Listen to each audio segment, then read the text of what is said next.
आमिर खान।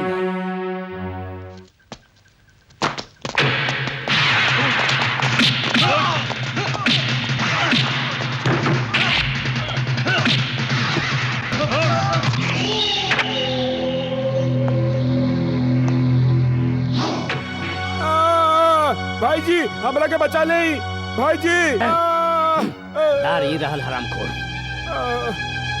भाई जी हमरा के बचा ले। एक अर्थी तैयार करा। ये कायरता है अर्जुन डकैत, हमरे भाई के छोड़ दा। अर्जुन हमार भाई के छोड़ दा, नहीं तो तुहार हम हस्ती मिटाई दे। अर्जुन पुजारी स्लेट पर लिखल ABCD नहीं है, जेके तू अंगूर से मिटा दे बा। मिटेगा तो एक एक कह के तू लोगन के बाद ठाकुर। आज एकर बारी है, उठावा के। अरे भाई जी अर्जुन डकैत बचाओ भाई के। भाई जी हमके लेके जा सकते। अर्जुन छोड़ दे हमरे भाई के। तोरा के बहुत फायदा पड़ी। मुर्दा का चिता तो तू कई बार देख ले होबा, आज एगो जियत मनई के अंतिम संस्कार हम दिखाए तोहन के। अर्जुन छोड़ दे हमरे भाई के। छोड़ दे अर्जुन डकैत। भाई जी छोड़ दो विक्रम के, छोड़ दो अर्जुन, छोड़ दो भैया हमरा के बचा लो अर्जुन भैया।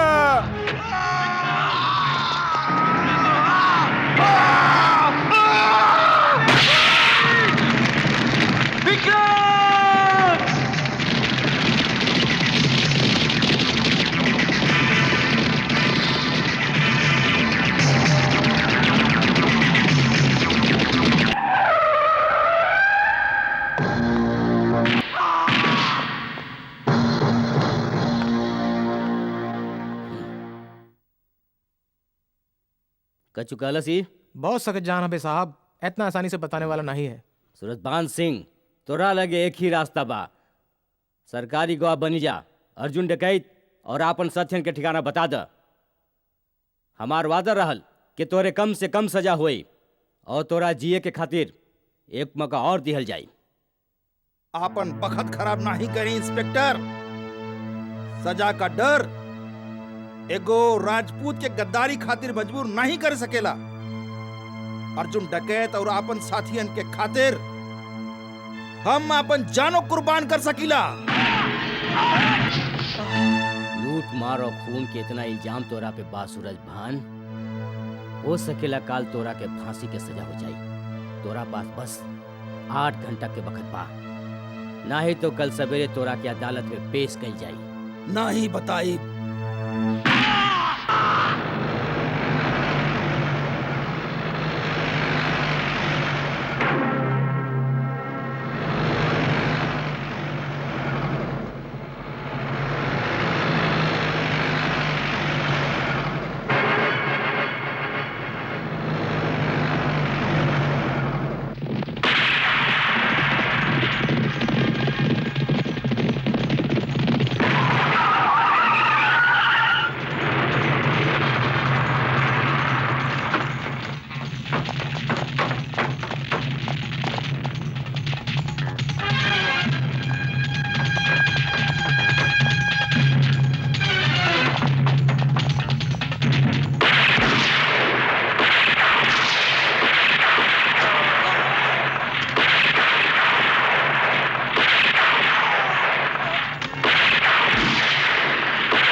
पाए लगी चाचा। जियत रहा अर्जुन।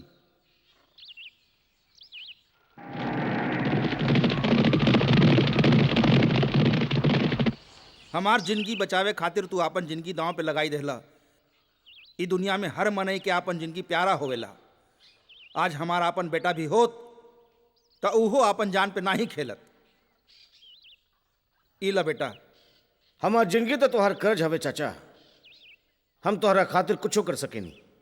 हम जानी ली बेटवा, हमके हमरा से ज्यादा तोहरा पे विश्वास बा। यही खातिर हम फैसला कैले हई कि आज से हम नहीं बल्कि तू इस गिरोह के सरदार होई बा।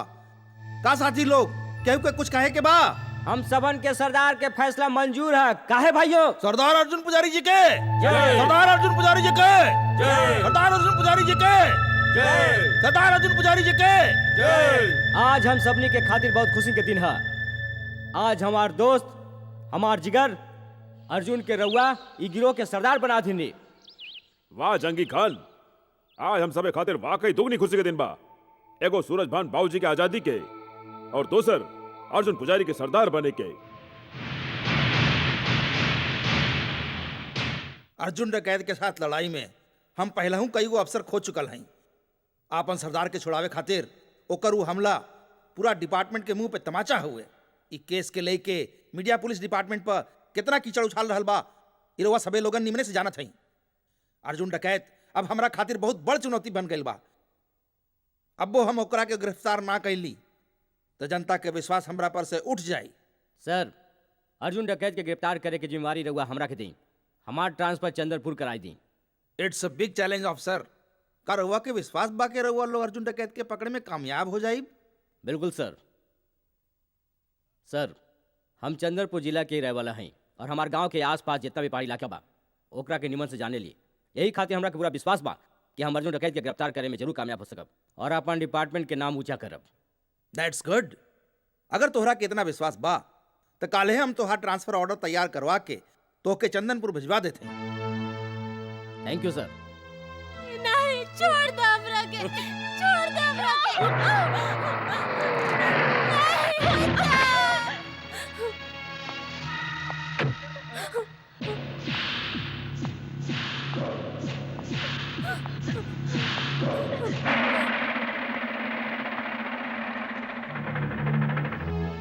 भैया जी तोहार मेहरारू का बलात्कार नहीं कैलन, समझला? अगर ही बलात्कार करते हैं तो एकरा बदन पे इनकर उंगलियन के निशान जरूर हो, समझला तू? हमें जाने ली है ठाकुर के साला जगमोहन निराला, पूरे जिला में बा हमारा बोलबाला। ठाकुर साहब, गलती हो गई ठाकुर साहब, माफ कर दे ठाकुर साहब। हम रउआ के खिलाफ सरकारी थाना में रिपोर्ट लिखवावे नहीं आई ठाकुर साहब, गलती हो गई ठाकुर साहब। कुत्ता जब मालिक के सामने भौंक सकेला तो वो बखत आवे पर ओकरा के काटियो सकेला। तो क्या माफ नहीं कर सके नहीं? तोर सजाई होई कि तोरी धर्मपत्नी के रस्सी से लटकावल जाए। माफ कर दे ठाकुर साहब। तोरे अखियन के सामने वो दम तोड़ी और जब पुलिस आई तू उनसे कहिया कि तोर धर्मपत्नी तोहरे वजह से खुदकुशी कैले से काहे कि तू ओकरा से धंधा करावत रहला। नहीं तो तोहार वह हाल होई जौन तोहार धर्मपत्नी का होखी। माफ कर दे ठाकुर साहब, माफ कर दे, माफ कर दे ठाकुर साहब, माफ कर दे।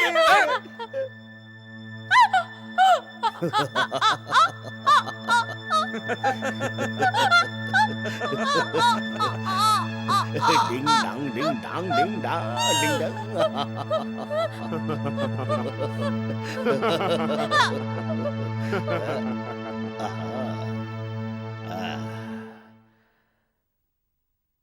गईल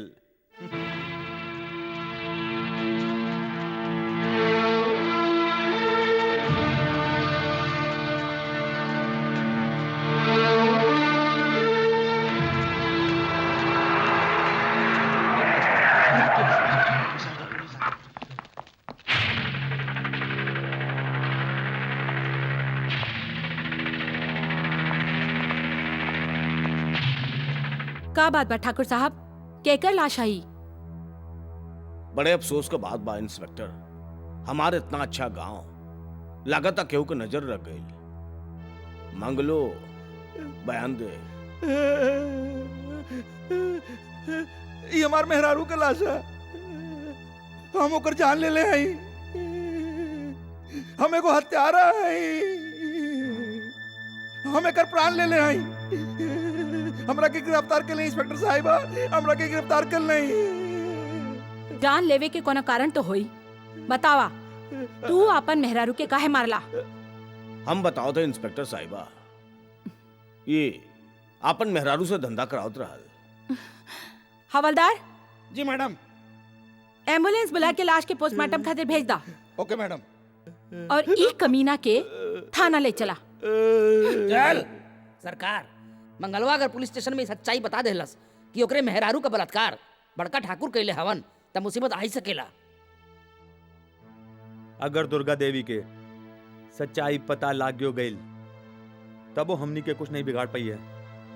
काहे के जीजा जीता ओकर फर्ज और ईमान के पहले ही खरीद के रख ले बाड़न। हमके रंग दे ए शनिचर, ईदा 18 रुपए 50 पैसे, जल्दी करा पैसा दा, बोनी के बकत हवे, आनाकानी नहीं करा, चला यहाँ से, अरे चला यहाँ से, चलत बना। ओ नटखट बनारसी, अभी ले खाना काहे नहीं आए? लावत तनी ना, तोहरे खातिर तो बनात रहनी हां। हमके रंग दे, हमके रंग दे, हमके रंग दे, रंग दे, रंग दे, 1 2 हमके रंग 3 दे, 4 हमके रंग दे, अरे हमके अपना रंग अपने पास ही रखा, कल मुँह है। ई रहल सब्जी और ई तंदूरी रोटी। आपन फूलमती के ढाबा के यही तो खासियत बा कि यहाँ ताजा और गरम खाना मिलेला।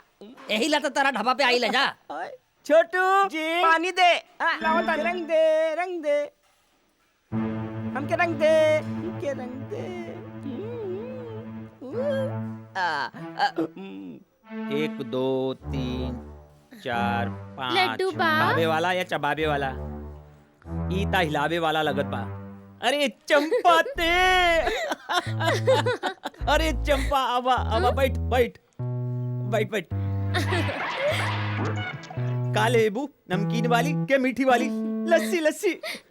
नहीं, आज घर पे पूजा है ना, अच्छा, यही खातिर मोतीचूर के लड्डू लेवे आइल बानी। 2 किलो मोतीचूर के लड्डू अरे दिया। तू यहाँ काहे ले आइलू? हम तोरे घर पहुंचाई देती।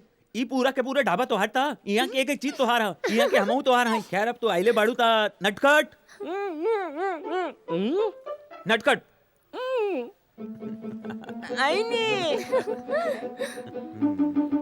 नटखट 2 किलो मोतीचूर के लड्डू पैक कर दा। का भइल? ई ताऊ बच्चन बा, जाने बापू के अकल नहीं मिलल। छोड़, तोहार बापू कहवा हमन। अरे बाबू बाबू तो ठीक बाड़न, आजकल वो हमरा खातिर लड़का खोज रहल बाड़न। हाँ? बगल में छोरा और शहर में ढिंडोरा। ते उनकरा के बताउल के नहीं कि तू हमरा से प्यार करेलू? हाँ? तू हो कमाल कर लो, हम कैसे बाबू के बताई बात? हाँ, ये बात तो सही बा। तू कैसे कबू? हम खुदे तोहार बापू से मिलब और बताई के बड़ाऊ हम तोहार प्यारी बिटिया से बहुत प्यार करेली। हाँ? प्रीतम आन मिलो। इला लड्डू। चंपा, पैसे कैसन पैसा? एकरा के तू अंदर रखीला। अंदर रख लो। मान ली कि तू फुलमती के मामा हवा, लेकिन ई ढाबे में तोहार हैसियत खाली एगो नौकर के बराबर बा। चंपा के मुफ्त में लड्डू नहीं दे सकेला। चंपा, ई 40 रुपया भइल लड्डू के और 10 रुपया तू रखला, ब्यूटी पार्लर जइया।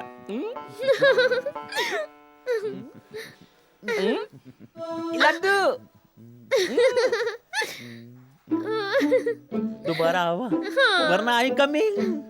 ए बनारसी नटखट लाल, एगो बात बतावा हमरा के। फूलमती के मामा हैं हम, मतलब ई ढाबा के मालिक, और तू यहाँ के नौकर। अगर हम ओकरा के 2 किलो मोतीचूर के लड्डू देत रहनी ता तोरे तन मन धन में आग काहे लगी रहल बा? आग काहे न लगी? अरे जब तू कौन पराये लड़की के देखेला तो हमार दिल जले लगेला और हमार बदन पानी में जले, हमार काला बदन पानी में। अरे सुना वो फरमाइशी गीत, ई बकवास बंदी करा। और अगर दोबारा तो ऐसे हरकत कइल ता हम तो हार के बिना टिकट मालगाड़ी में बैठाई दे और सीधा धनबाद भेज दे कोयले के खान में।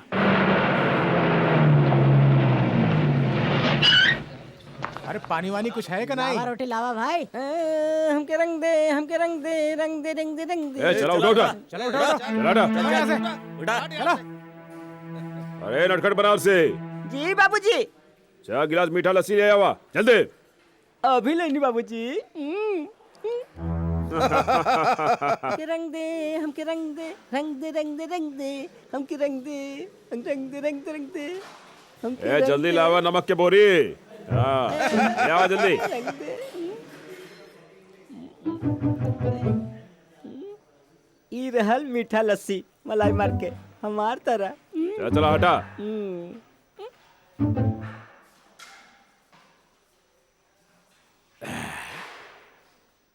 ये सेठ लस्सी हिसाब में लिख लिया। चला चला जाए। चला चला ए करिया भूत कहाँ जाए रहल बा?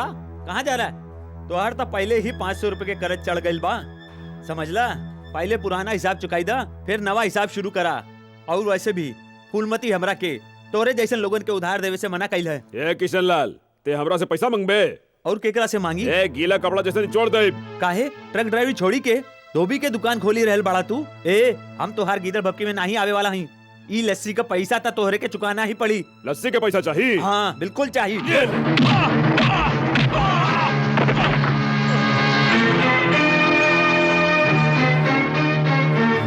ए, आज तक फूलमती के ढाबा पे दादागिरी करे वाला कोनो माइकल लाल पैदा नहीं भइल। तू पहला आदमी हाउ जॉन मामा जी के हाथ पकड़े के हिम्मत कैले बाड़ा। आज हमहू देख ली कि तू कितना बड़ा मर्द हाउ। काकन सिंह के साथे तय मुकाबला करबे? तोहरा से का मुकाबला करब? ते ता प्यार करे वाला चीज हबे। चला हट। ए, जनाना जब कमर कस के मैदान में उतरे ना लखन सिंह, तब बड़का बड़का पहलवान के नीचे से हवा निकल जाला।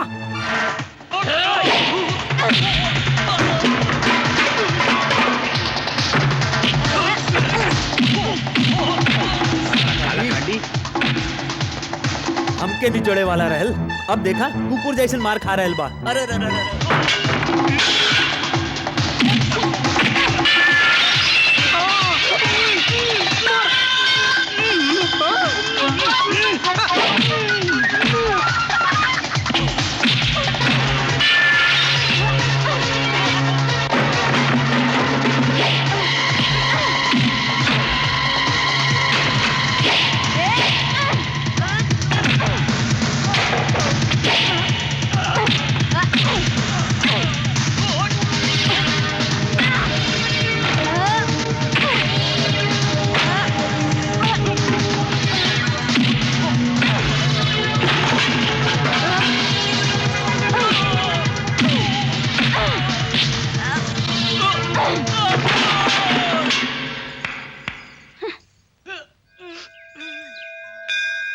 श्री गणेशाय जय गणेशाय ओम गणपते नमः। श्री महाकाली महालक्ष्मी महासरस्वती दैत्वे नमः। ओम नमः शिवाय ओम नमः शिवाय ओम नमः शिवाय ओम नमः शिवाय ओम नमः शिवाय ओम नमः शिवाय ओम। चाची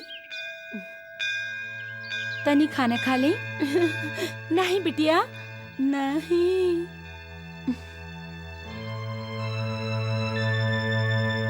तनी खा ले। नहीं बिटिया हम खाना नहीं खाएब। तोहरा पता बा कि हमार बिटिया मर गइल बा और हमार पति आत्महत्या कर लेले बाड़न। उ दोइने के श्राद्ध करे खातिर बैठल हई।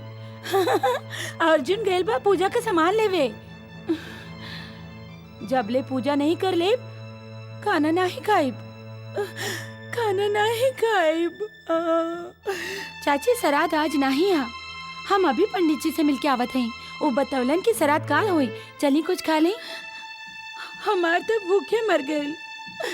चाची जियत रहे खातिर खाना बहुत जरूरी होवेला। भगवान न करस कल तोरा कुछ हो गई तो अर्जुन तो अकेला पड़ जाए ना। नहीं रहुआ अर्जुन से बहुत प्यार करे लेना चाची। तब ओकरा खातिर तोरा के जिए के पड़ी चाची। खा ले खा ले।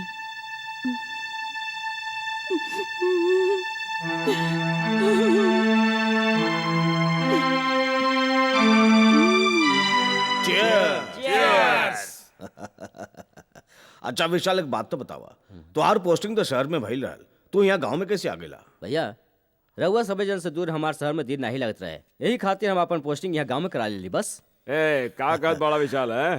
पकड़ लेली वीरेंद्र भैया। साच बात ही बा कि आईजी साहब अर्जुन डकैत के पकड़े की जिम्मेदारी हमरा के सौंपले बाड़न। यही खातिर हमारा तबादला ई गांव में कर झेल गइल बा। ये तो अच्छी बात बा, बहुत अच्छी बात बा। लेकिन हमरे लिए इससे ज्यादा खुशी की बात यह है कि तू यहाँ गांव में आ गईला। इतना विशाल तुहार जिद रहल कि तू है पुलिस की नौकरी करे के रहल, वरना आज तक हमरे खानदान में हमरे पूरे परिवार में क्यों ना तो सरकारी नौकरी कैले से ना कोनो प्राइवेट काम कैले से। का खबर ले आइला नटखट बनारसी? अर्जुन के बता दिया कि जगावा चौधरी के छोटका भाई विशाल इंस्पेक्टर बन के गाँव आयल बा। उनकरा से कहिया कि कुछ दिन तक शांत रहे। हमरा के लागत बा कि विशाल चौधरी अर्जुन के गिरफ्तार करे खातिर गाँव आयल बा। हाँ? विशाल चौधरी की तमन्ना ओकरे दिले में रह जाई। अर्जुन सरदार के गिरफ्तार करब ओकरे बस में नहीं बा।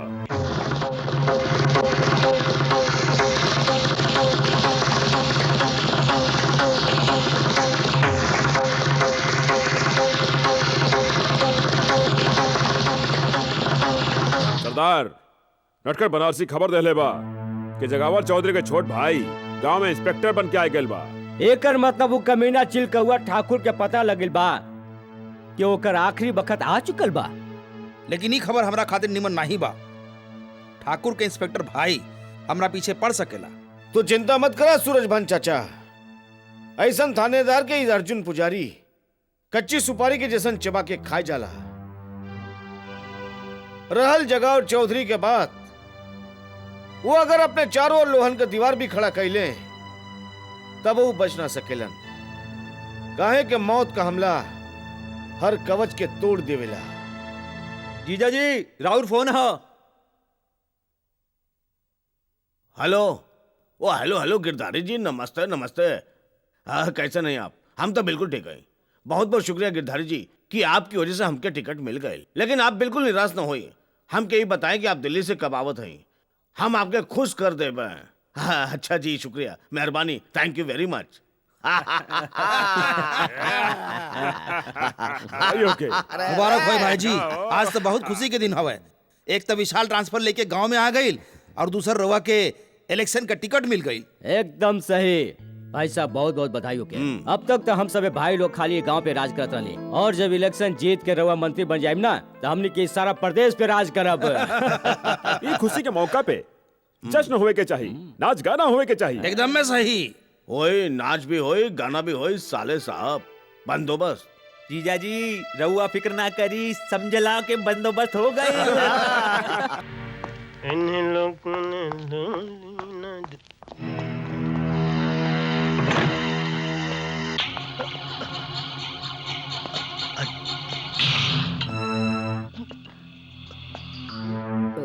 अर्जुन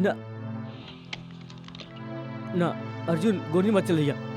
बंदूक के गोली से तोर मौत बहुत आसान हो जाई ठाकुर, और हम तो के आसान मौत नहीं मारल चाहत हई।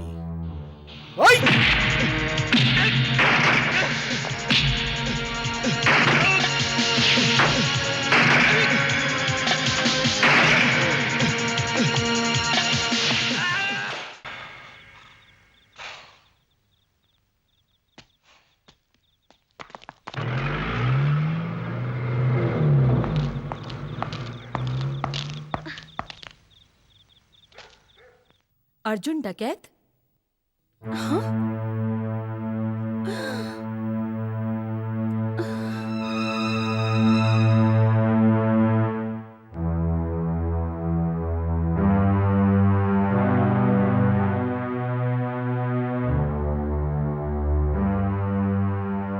राउर भाई के मौत के बहुत दुख बा ठाकुर साहब। ई तो इत्तेफाक के बात था कि जौन बखत इंस्पेक्टर विशाल के हत्या भइल ओ वक्त हम ड्यूटी पे नहीं रहनी, नहीं तो इवा इंस्पेक्टर विशाल के लाश नहीं बल्कि अर्जुन डकैत के लाश होइत। अर्जुन डकैत रउआ खातिर कैसेट भेजले हवन।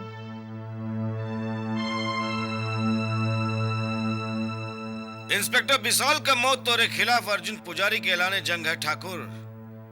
हम चाहे तो तोरे और तोरे सारे भाइयों के एक साथ मौत के हवाले कर सकेली, लेकिन इसे हमरे अंदर का आग ठंडा ना हुई। अपन कंधा मजबूत कैले, कहे कि पहले हम तोरे से तीनों भाइयों का अर्थी उठवाई और ओकरे बाद तोरा के मारब। ऐसे हमने के चुप बैठे से काम नहीं चली भाई जी। विशाल भाई के मौत के बदला अगर तुरंत नहीं लिहल गई तो सारा परिवार के आन और शान खाक में मिल जाए भाई जी। रउआ के जल्दी एक कौनो फैसला लेवे के हुई भाई साहब। कहे कि जबले राजपूत के सर पे ओकरे आन और शान का ताज रहेला, उस शेर जैसन सिर उठा के जी सकेला, और जौन दिन ओकरे सिर से ही ताज उतर गई उ तो जियते जी मुंह जाला।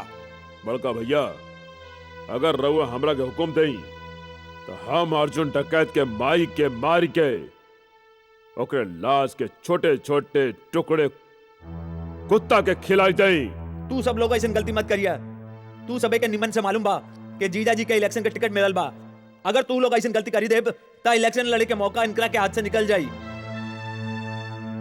जगमोहन ठीक कर रहल बा। अभी गांव में खुले आम गुंडागर्दी कैंसल यानी के बंद, लेकिन एकर मतलब ई ना है कि हम अपन भाई विशाल के मौत के भूल जाए।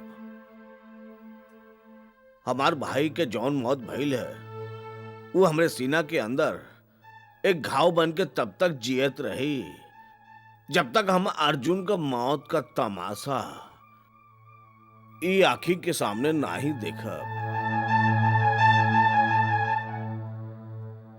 एकरे खातिर हम आईजी साहब से बात कैली है, जे शहर से एक स्पेशल पुलिस फोर्स भेज रहा हुआ है जे अर्जुन के कोनो भी हाल में गिरफ्तार करी और ओकरे बाद अर्जुन होई और ओकर गर्दन हमरे हाथ में। ओम नमः शिवाय, ओम नमः शिवाय, ओम नमः शिवाय, ओम नमः शिवाय, ओम नमः शिवाय, ओम नमः शिवाय, माई ओम नमः। बेटवा के हा तू इमा काहे आइल बाड़ा? हम तोहे ले जाए आयल हैं, चला हमरे साथे।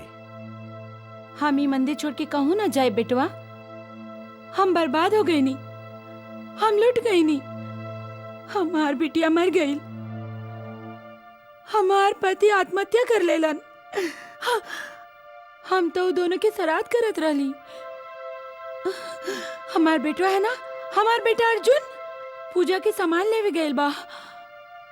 हमार बिटिया के और हमार पति के आज हम श्राद्ध करब।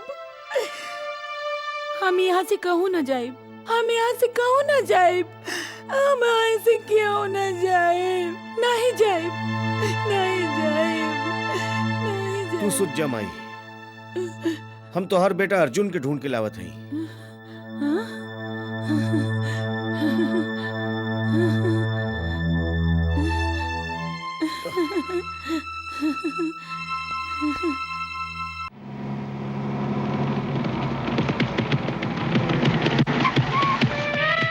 सरदार,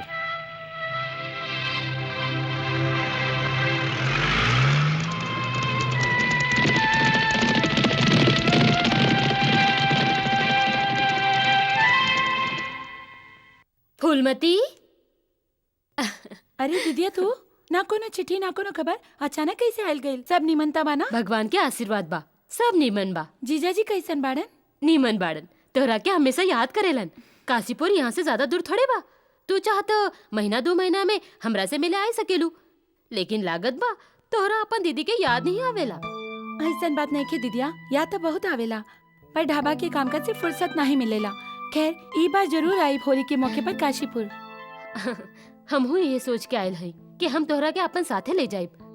बात असल में ई बा कि हम तोहरा खातिर एगो बड़ा नीमन लड़का देखल हई और वो दिल्ली में नौकरी करेला। वो तोहरा के फोटो में देख के पसंद कइल बा।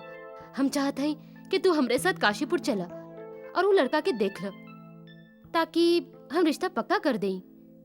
मगर दीदिया हम अभी ब्याह नहीं करे चाहत हई। कौनो कारण? अगर अपन माई बाप होई तो अभी ले कुंवारी नहीं बैठल होई, कब के तोहार ब्याह हो गइल रहत। पर अब हम तोहार बड़ बहन होइत के नाते ये फर्ज हमके ही पूरा करे के होई। तोहार ब्याह हमरे के ही करावे के पड़ी। तू हमरा पे पूरा भरोसा रखा। लड़का बहुत नीमन और शरीफ बा। हमरा के उम्मीद बा कि वो तोहरा के जरूर पसंद आई। पसंद ना पसंद की बात नहीं के दीदिया। तब का बात बा? हम अपन जिंदगी केहू के नाम लिख चुकल हई। कौन हवे ऊ? हवे भी और नहीं हो। देखो फूलमती, हमरा के साफ साफ बताव, ये पहली मत बुझाव। आखिर कौन है तोहर सपना के राजकुमार? ओकरे साथ बितावल हर पल हमरा के आजू याद बा। ऐसा लागेला कि जैसे काले की बात हा। या देवी सर्वभूतेषु दयारूपेण संस्थिता नमस्तस्यै नमस्तस्यै नमस्तस्यै नमो नमः। या देवी सर्वभूतेषु मातृरूपेण संस्थिता नमस्तस्यै नमस्तस्यै नमस्तस्यै नमो नमः। या देवी ई संसार में रउआ से कोनो बात छिपल नहीं खे देवी माँ। तू तो सबके दिल के हाल जाने लू। तब तक तू इहो जानत होइबो कि हम अर्जुन से कितना प्यार करेनी। पर वो तो इतना भोला हवन कि प्यार के मतलब नहीं समझेलन। देवी माई, हम शहर के पढ़े लिखे लड़की तो ही नहीं जौन अर्जुन के आंखें में आंखें डाल के उनकरा से कहीं कि हम तोरा से प्यार करेनी। हम अपना प्यार के नैया तोरा वाले करत हई देवी माँ। एकरा के डुबोवल या पार लगावल सब तोरा हाथ में बा। पर कुछ ऐसा करी देवी माई कि अर्जुन के अपने आप हमरे प्यार की खबर लग जाए और वो भी हमरे से प्यार करे लगे। हाँ फूलमती। अच्छा देवी माई चलत हई।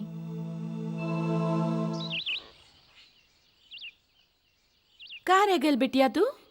कहो नहीं काकी, वो अपन कमला मौसी है ना, उनसे बतियावत रही और वो तोरा के मालूम बा ले दे के एक ही काम बा उनके लगे सारा गांव के बुराई करब। नीमन भर जो तू आवाज दे दे लो, बड़ा मुश्किल से जान छुड़ा के आई नहीं हम। ये सांस नहीं खे फूलमती, तू झूठ बोला लुआ। तू चुप बैठा। जब दो बड़ बतियावत होए तब बचपन के बीच में ना बोले चाहिए, समझला?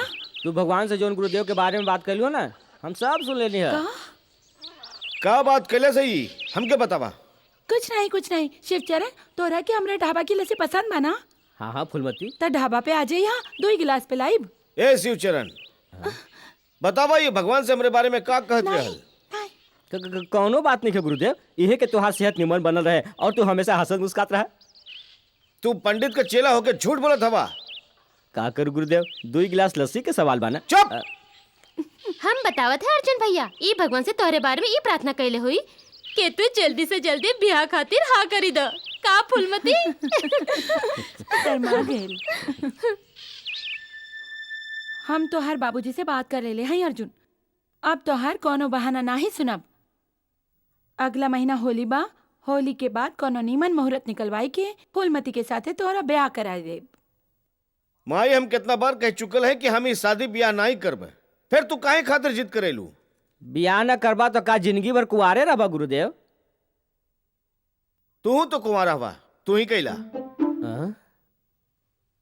अर्जुन भैया कुछ तो बुढ़ माई के ख्याल कर, तोहरे ब्याह से माई के बड़ा आराम मिली।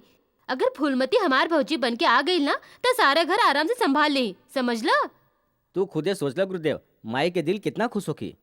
का बात है भाई, का पंचायत चल रहा है? देखी ना बाबूजी, माई बेकार में ब्याह खातिर जिद करत हईन। एकरा में बुराई का है बेटवा? ब्याह जिंदगी के जरूरत है, यही से बंस चलेला। लेकिन हम शादी ब्याह के चक्कर में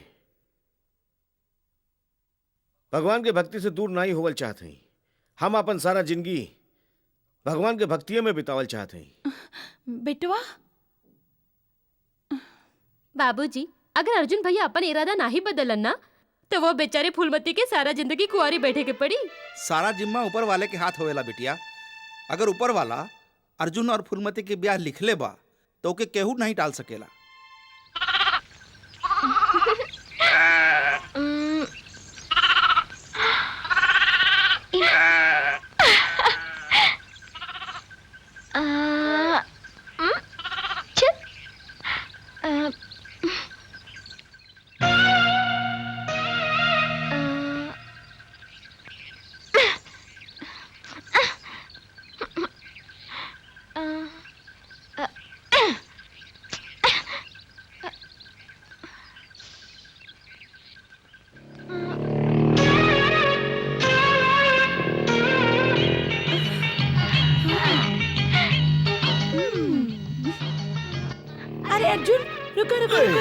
अरे अर्जुन, निमन भाई तू आ गेला। हम कबले इमली तोड़े की कोशिश करत आने, हमार हाथे नहीं पहुंचा। तू उतरा ना। काहे?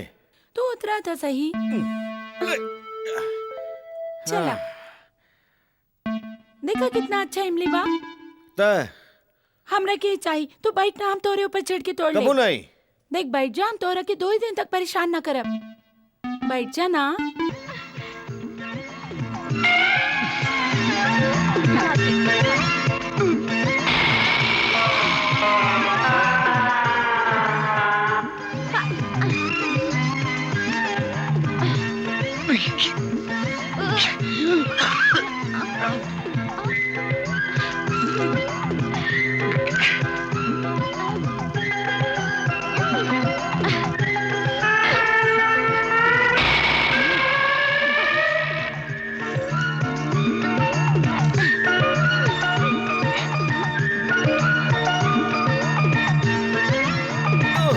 मोटकी पूरा पेड़ का इमली आज तोड़ ले भी कारे। इमली तो हम खा लेंगे, पर हम बहुत थक गए नहीं, तो हमरा ऐसे ही घर ले चल। अरे तू हमके टांगा खींचे वाला घोड़ा समझ ले का? ई छी छी छी छी छी, कैसन बात करत हई? हम तो तोरा की जिंदगी की गाड़ी खींचे वाला पति समझे नहीं। ए उतर। ए दिन में सपना मत देखल कर। हाँ काली घोड़ी लाल लगा मोटकी भैंस।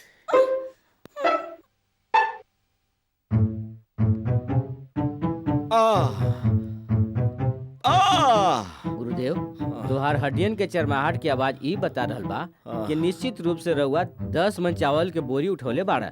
नहीं, निश्चित रूप से 20 मन चावल के बोरी उठौली है। आ, आ, आ, आ, आ,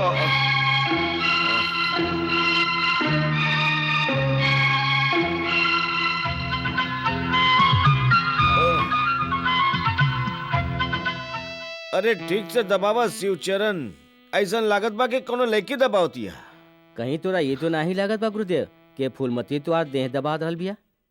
काहे ऐसा काहे लगी भाई? काहे गुरुदेव अपने फूलमती से प्यार नहीं करेली का? पगला गली का हम उसे प्यार करबे? मगर वो तो तोरा से बहुत प्यार करेले और चाची भी तोहार बिया ओकरे से करल चाहेली। देखा शिवचरण, वैसे हम शादी बियाह तो करे वाला नहीं है। अगर माई के जीत के कारण बियाह करही के पड़ल न, तब हम फूलमती से बियाह नहीं करबे। काहे गुरुदेव फूलमती में कोनो खराबी बा का? अरे तो छैयो कौन बा? वो तो हमें कहूं से भी लड़की ना लगेली। ओकर चाल मर्दाना हवे कि वो छेड़ देला तब मार धाड़ पे उतर जाली, और ओकर नाको भी टेढ़ी बिया, एक आंख भी छोड़ बिया। अब तू ही बतावा ऐसा लड़की से के बिया करी? अरे फूलमती ते तो हमार चाल मर्दाना हवे, हमारी एगो आँख छोटी बिया और हमार नाक टेढ़ बिया, यही खातिर तू हमरा से ब्याह नहीं करबा। हम जी के का करब? अब हम जावत है अपन जान देवे। अरे फूलमती रुक जा, हम तो मजाक करत हई। गुरुदेव अगर वो अपन जान दे दे तो लेवे के देवे पड़ जाई, ओकरी मौत के जिम्मेवार भी रोवे होखब। जाई जाई रोकी ओकरा के रोकी गुरुदेव।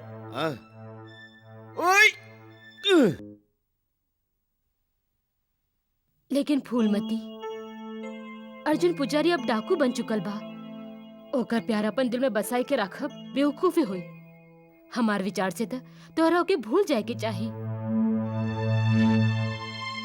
जो दिल में केहू के प्यार बसल होत ना दीदी, ओकरा के भूल जाए बहुत मुश्किल होवेला। हम अर्जुन पुजारी से प्यार करेनी, उनके अपन मन मंदिर के देवता बना चुकल हैं। अब तक केहू और खातिर हमारी जिंदगी में जगह नहीं दीदिया।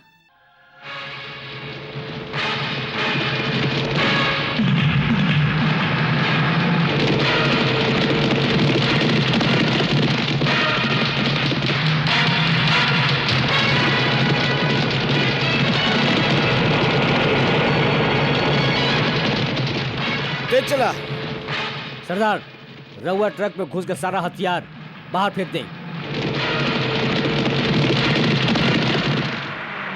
रोका, बस रोका।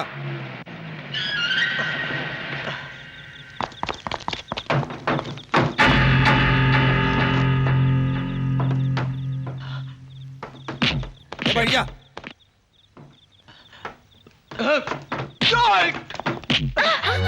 ए इंस्पेक्टर, चल बाहर निकल, नहीं तो ये छोकरी के खोपड़ी उड़ा दे।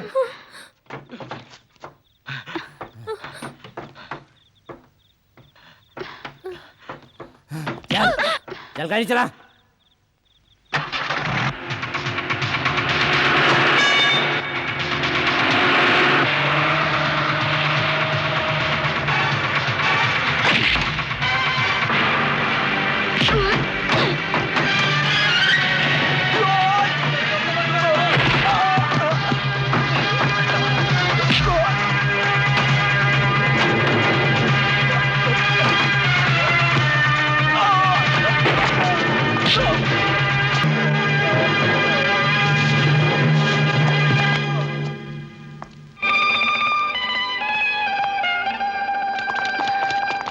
वेल डन यंग मैन। ये खतरनाक आतंकवादी के पकड़वा के तू कानून के मदद के लिए हवा। थैंक यू वेरी मच। इट्स ऑल ले चला के रखे।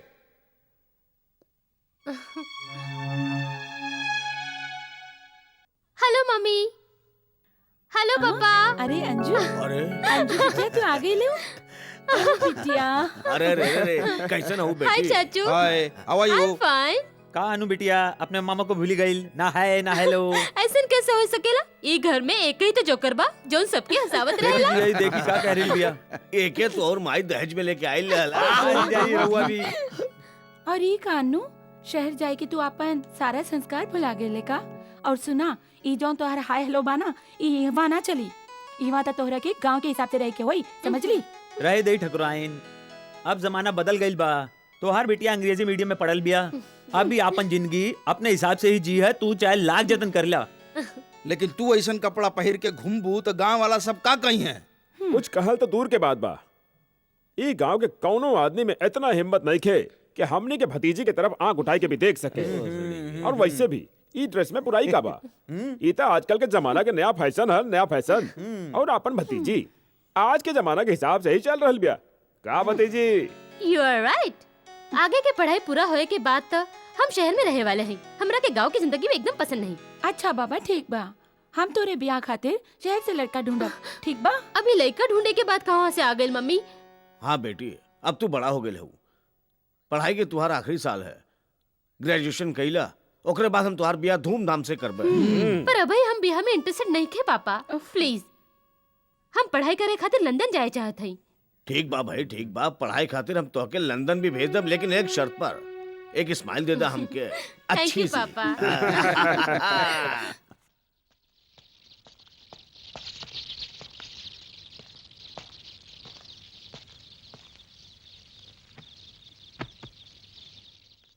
गोड़ लगाता नहीं बाबूजी। अरे बिटुआ तू अचानक यहाँ कैसे? हम तो खुदे तोरा से मिले दिल्ली आवे वाला रहनी। बाबूजी तो हर बहुत याद आवत रहल, यही खातिर आ गई। अच्छा ठीक कैला। ई बतावा, तोहार चाचा और उनका परिवार कुशल मंगल से तो बाना? हाँ बाबूजी, चाचा जी के घर में सब ठीक बा और रउआ के बहुत याद करत आनी। चाचा जी रउआ के नमस्ते कहले हव और ये कहले हव कि दिवाली के मौके पर तू दिल्ली आ जाओ। हाँ बिटुआ, हमहू यही सोचत रहनी कि ई गांव हमेशा खातिर छोड़ी के दिल्ली में जाके बस जाए। बोला तोहार का नाम बा? लेकिन बाबूजी रउआ तो हमेशा ये कहते रहनी कि रउआ के गांव की जिंदगी पसंद बा। फिर आज यूं अचानक दिल्ली जाके बस की बात काहे सोच रहे हैं? का बताई राजू बेटा, अभी गांव रहे के लायक नहीं रहल। ठाकुर और अर्जुन पुजारी की दुश्मनी के कारण ये गांव पूरा के पूरा रणभूमि बन चुकल है। खैर छोड़ा इस सब बातन के, चला भीतर चला। आवा।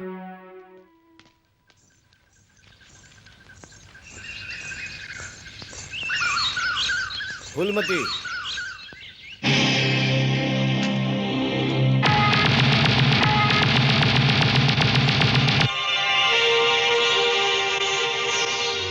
तुहार प्यार हमके अपन रास्ता बदले के मजबूर कर दिले बा फूलमती। ये खून खराबा के जिंदगी छोड़ के अब हमेशा खाते तोरे लगे आगे नहीं। का तू सच बोलता हो अर्जुन? हाँ फूलमती, अब हम तोके छोड़ के कहूं ना जाबे।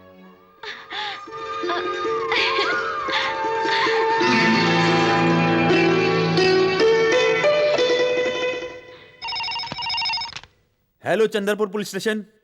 हाँ, हम हरिपुर थाना से इंस्पेक्टर बलदेव सिंह बोल रहल बानी। का हम इंस्पेक्टर खान से बात कर सके नहीं? हाँ, हम इंस्पेक्टर खान बोल रहे हैं। सर, हम बलदेव सिंह बोल रहल बानी। हमार मुखबिर खबर देहले बा कि गांव के चौधरी के लूटे खातिर अर्जुन डकैत आवे वाला बा, लेकिन हमार थाना में सिपाही बहुत कम हवन। अगर रउआ सिपाही और गोला बारूद भेज दें तो हम जाल बिछाई के अर्जुन डकैत के गिरफ्तार कर सके नहीं। अगर ऐसा बात है तो पुलिस फोर्स हम अभी भेजे था।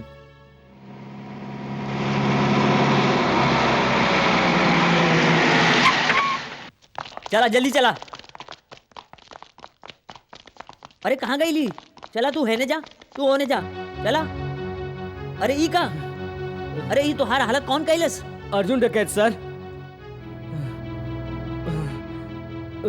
वे हमरा के जान से मारे की धमकी देके रउआ के फोन करवाइलस ताकि रउआ अपन सिपाही लेके यहाँ जाए और वो आसानी से चंदनपुर के ठाकुर पे हमला कर सके। का?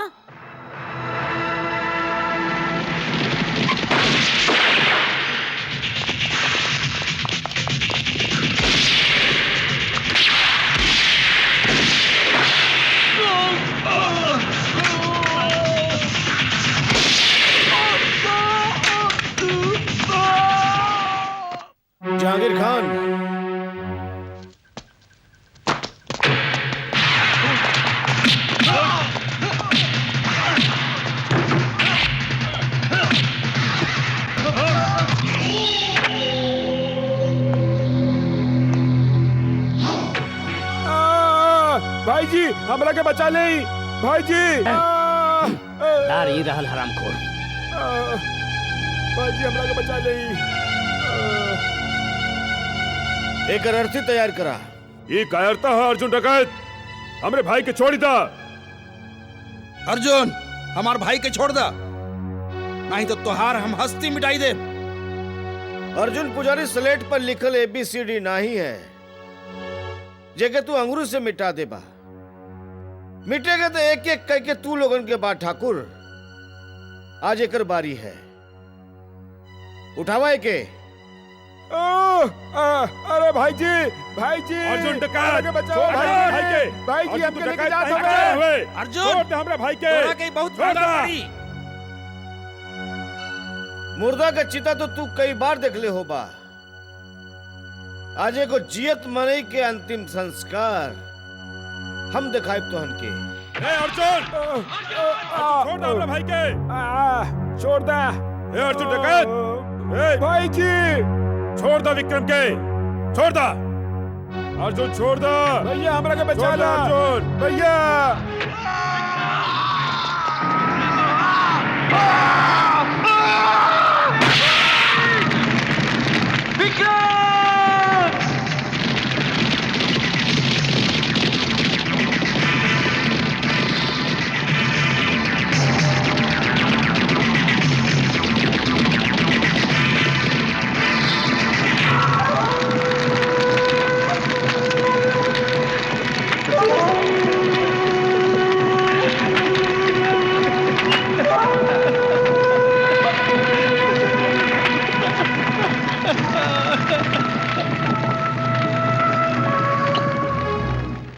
कब तलक हम कारण जैसे चुपचाप बैठल रही बड़ा भाई जी। अर्जुन डकैत हमने के घर में घुस के हमने के छोट भाई के जियते जला के चल गई, और हमने के यहाँ विक्रम के मौत के मातम बना रहे लई। हम तो कहते हैं बड़का भाई जी, अर्जुन के माई के मार के ओकर लाश के छोट छोट टुकड़ा करके चील कौवन के पेट भरे खातिर गांव के नदी किनारे फिकवा देवे के चाहिए। शेर कबहू मरल शिकार नहीं खाला। अर्जुन के माई तो पागल ब्याऊ तो वैसे मरल बिया। कौनो ऐसा आदमी के मारा जेकरे मरले से अर्जुन के तकलीफ होवे। तब भाई जी एक काम कल जाए, हम फूलमती के मार देते हैं। फूलमती के मारे के बाद अर्जुन हमनी पे जरूरे हमला करी, और उ बखत हम पूरा तैयारी के साथ होकर शिकार खातिर बैठल रहा, और अर्जुन हमनी का ई चाल के जाल में फंस जाए, और फिर हम ओकरा के ऐसन मौत मारब के मौतो ओकर ई मौत देख के कांप उठी। कौनो भी कदम उठावे से पहले तू सबे ठंडा दिमाग से सोच ला। अगर फूलमती के मार दे ता सारा गांव वाला हमनी के खिलाफ हो जाइए, और जीजा जी के मंत्री बने के सपना कभी पूरा ना हुई। जगमोहन ठीक कह रहल बा। अर्जुन डकैत के मारे खातिर हम लोगन के दूसरा रास्ता ढूंढे के होई। जीजा जी हम एगो ऐसन खतरनाक आदमी के जाने नी जौन पैसा खातिर कुछो करी सकेला। हमके ऐसा खूंखार शिकारी की जरूरत है। पता लगाओ वो कहाँ है। एक कल्लू पत्ता लगावा। ले अरे डाला।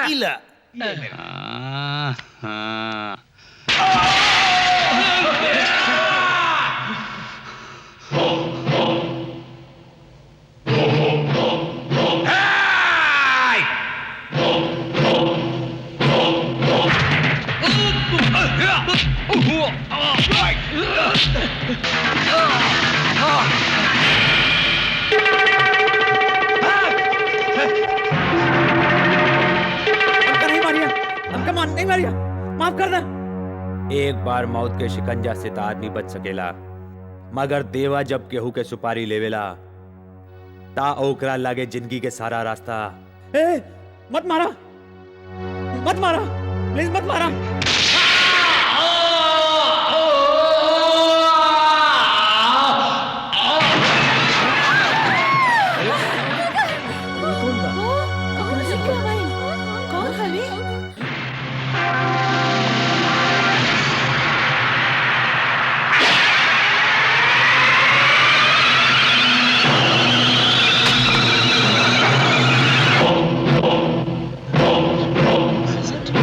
Oh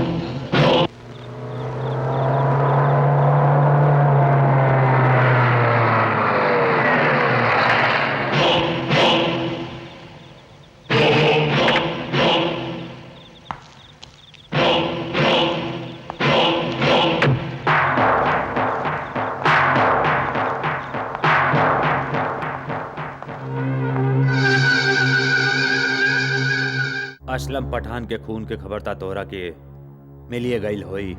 टीवी पे खबर देख के आ रहे काम तो तू बड़ा सफाई से कैला है। 5 लाख रुपया तो हम पहले ही दे चुकल है और ये बाकी के 5 लाख।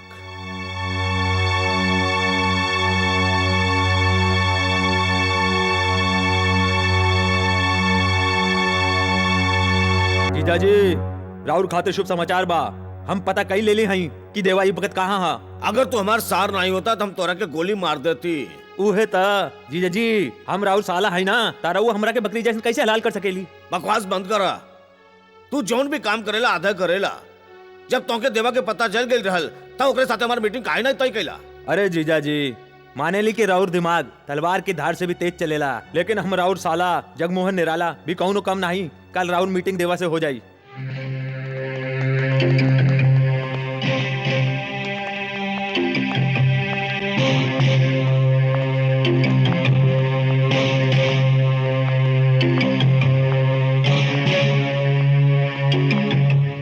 जीजाजी देवा भाई। नमस्कार देवा भाई। नमस्कार देवा भाई। देवा भाई हम तोके नमस्कार के लिए और तू जवाब नहीं देला।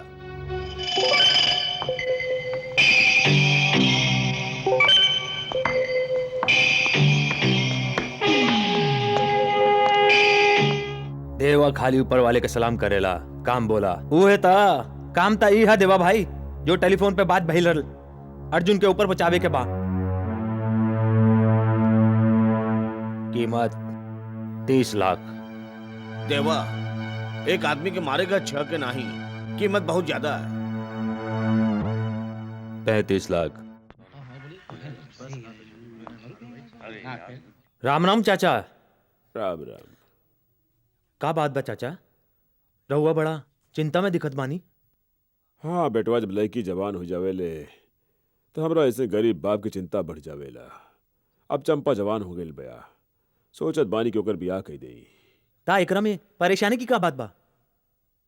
परेशानी तो इहे है ना कि कौनो नीमन लड़का नहीं मिल रहा बा, बस इहे परेशानी के बात बा। ता चाचा जी लड़का मिल गई समझी। का तोहरा नजर में कौन लड़का बा? चाचा हम तो हर बिटिया चंपा से ब्याह कई चाहते हैं। काहे मजाक कर रहे हो बेटवा, तू सब बड़ लोग हवा और हमनी के खेत में काम करे वाला एगो मामूली किसान। चाचा हमने एक दूसरे से बहुत प्यार करेनी और जल्द ही ब्याह के बंधन में बंधना चाहते हैं। मगर बेटवा तोहरा के दहेज देवे खातिर हम लगे कुछो नहीं खे। चाचा हमारा नजर में दहेज लेहल और दहेज दोनों पाप हैं। रहुआ ओकरा के ब्याह के जोड़े में विदा कर दे, उहे हमरा खातिर बहुत होई। ब्याह के जोड़ा? चाचा अर्थी के सामान भी पैक करा दिया। का बकवास करत बाड़े? जब दुई बड़ लोग बातियावत हो ता खुजली वाले कुकुर लोग नहीं बोलन करते। यहाँ हम अपन शादी की बात कर रहे हैं और तू बर्बादी की बात कर रहे बाड़े। जा यहाँ से अपन काम कर। चाचा किशन लाल मंगली बा, और अगर तू अपन बिटिया के ब्याह एक संगे कैला तो दूसर के दिन चंपा के उठ जाए अर्थी। ये का कह रहे बाड़ा तू? चाचा जी रहुआ ई खुजली वाले कुकुर की बात में नहीं आई। ई फिर से गुजावत बाड़ा, हम मंगला नहीं है। रहुआ जाए के ब्याह की तैयारी करी। चाचा जी अगर रहुआ के हमरा पे भरोसा नहीं खे तो कोनो पंडित से पूछ ली और एक कुंडली दिखा ली।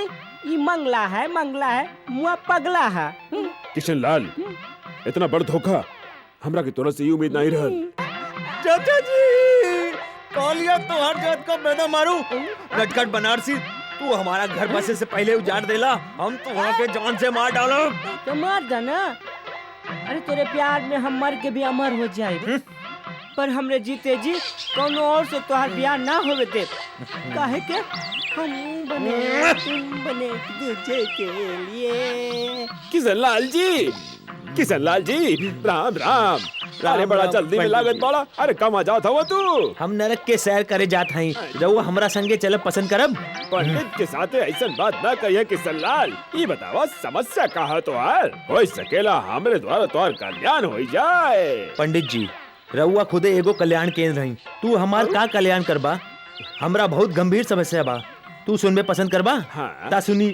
नटखट बनारसी ने हमार होने वाला ससुर के बता देलस कि हम एक मंगली लड़का हई और अब ऊ अपन बेटी के ब्याह हमरा साथे नहीं कल चाहत हवे। ऊ समझलन कि स्वागत वाले दिन उनकर बिटिया सीधा ऊपर चली जाई। हाँ अरे नटखट बनारसी कमन होए वाला भविष्यवाणी करे वाला। अरे वो कौन अंतर्यामी है का? और इहवा तो खाली शनि पंडित ही भविष्यवाणी कर सकेला। एगो काम करा, तनिया अपन सोच हाथ दिखावा सीधा वाला। हाँ अरे तो उल्टा हवे। पंडित जी हमार हाथ की रेखा का कहत बा? किशन लाल तोरे हाथ के लकीर कहत बा तोरे लगे पैसा बहुत बा, पक्की ब्याह में बाधा बा, शनि के दरवाजा पे राहु के पहरा बा, यही खातिर तोहार ब्याह नहीं हो सकेला। माने के जिंदगी भर हम कवारा रहे, हमार चंपा हमरा के नहीं मिल सकत। पंडित जी अरे ये हम कहवा कहली? अरे तोहरा के तोहार चंपा मिली है और जरूर मिली जरूर मिली। अरे तोहार ब्याह हुई, मगर ब्याह के 7 दिन बाद तोहार चंपा भगवान के प्यारा हो जाई। चुप चुप कही, हमार बगिया में फूल खिले से पहले ही हमार फूल मुरझाए चाहिए। पंडित जी चंपा के काल टाले खातिर कौनो उपाय बताइए। उपाय तो हवे किशन लाल, पर तनी खर्चा करे के पड़ी। रउआ पैसे की फिक्र नहीं करी पंडित जी, बस उपाय बताई। तोहार ब्याह गधी के साथे करे के पड़ी। आए गधी के संगे का कही रहे हैं पंडित जी? बांध के गोली ताना खाई ले हैं। शांति से काम ला किशन लाल, शांति से। पहले हमारी पूरी बात तो सुना। तोरे हाथन की लकीर में साफ लिखल बा कि ब्याह के 7 दिन बाद तोहार धर्म पत्नी परलोक चली जाई। तो तब का तोहार ब्याह पहले गदही से करावे के होई और ओकरे बाद जब गदही मर जाई तब तोहार ब्याह चंपा के संगे हो जाई। उपाय तो बहुत नीमन बा पंडित जी। निकाला हमारे 501 रुपया। 501 कुछ कम इला पंडित जी। ई का कंजूस मक्खी चूस। ई ज्ञानी पंडित के तू 1 रुपया दे के बेवकूफ बनावत बड़ा। इले 500। किशन लाल तो एगो काम करा, पूजा की सामग्री के इंतजाम करा, तबले हम शिव मंदिर के पाछे गदही के इंतजाम करके पहुंचत हई। ओहो पंडित जी कितना नीमन गदा हई रहुआ। राधे श्याम सीताराम, राधे श्याम सीताराम। आई जा गदही लजा नहीं, देखा तो तोहार दुल्हन कितना लजाई रहल बिया। अरे किशन लाल। पंडित जी अरे पंडित जी रउआ आवे में इतना देर कैसे कर देनी? हम कब ले हाथ में थरिया लेके खड़ा हई। पंडित जी हम रउआ से एगो की बात कहले रही, तू ई दूध काहे ले आइला? तोहरा के हम बताई कि हम लेट काहे आईनी, काहे की कन्या के खोजे में देर हो गई। और रहा इनकर बात, ई कन्या के बाप हवे, माने कि तोहर होए वाला अच्छा, ससुर। बाबूजी। प्रणाम करा। गोड़ लागत बानी बाबूजी। लागत बा बिटिया के विदाई के गम ने तू आधा सफेद और आधा करिया हो गई बड़ा। जल्दी करा, बरमाला उठावा और लड़की के गले में डाली दा।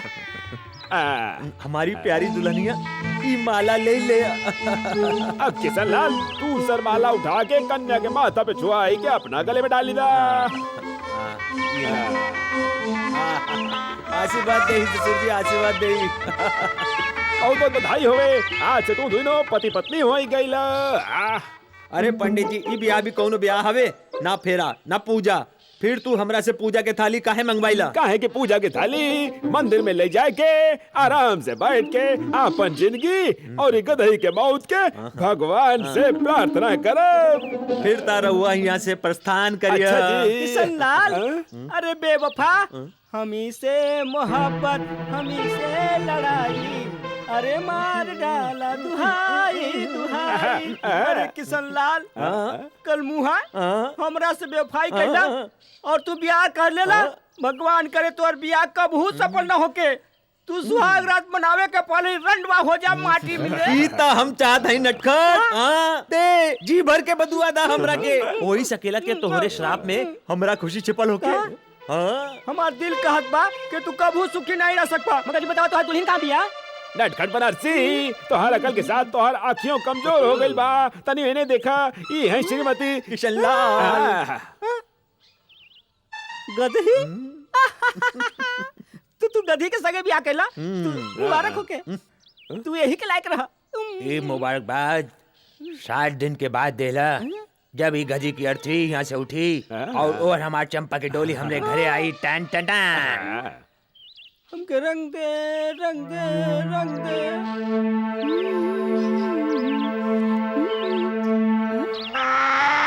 गधा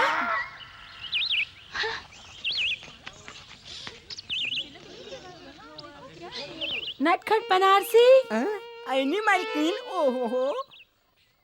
कहीं मालकिन, ई गधा के बनले बा और एक के गले में माला क्यों डलले बा? ई माला नहीं बरमाला है और ई गधा नहीं गधी है। पूछी काहे? काहे?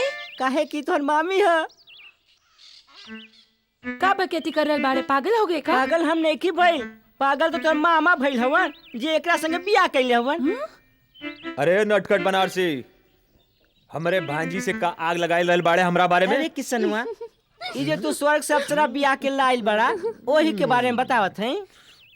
सुना हमरे खानदानी बावर्ची, तू जाई के अपन काम करा, हम अपनी भगिनी के सब कुछ बताई दे। अंडरस्टैंड? रंग बिरंगा अंडा। मामा जी, ये सब का तमाशा है? फूलमती तमाशा नहीं है, ई त घोर अन्याय है। ते जानते हवे हम बचपन से मंगला ही और जेब से कंगला हुई। हम चंपा से बहुत प्यार करेनी, लेकिन पंडित जी के कहे अनुसार हम ही गदी से ब्याह कर लेनी और 7 दिन बाद जब ही मर जाई हम चंपा से ब्याह कर ले। अगर ये बात है मामा जी तो बहुत खुशी की बात है। देखा, 8 पर रोज तू अपन डोली सजा के रखिया, क्योंकि दिलवाले दुल्हनिया ले जाइए। पर 7 दिन में हमारी सौत ई गधी ना मरल तो? हाँ मामा जी, अगर 7 दिन के अंदर गधी ना मर लेता? ओम नमः शिवाय, जय गणेशाय। ओम नमः शिवाय, जय गणेशाय। अरे होवे के कहा ये गदही जिंदगी भर किशन लाल के पत्नी बन के रही। अरे पंडित, अगर ये गदी नहीं मरल ता तू गधे की मौत जरूर मरबा, समझला? राम नाम जपना, भराया माल अपना। हाँ?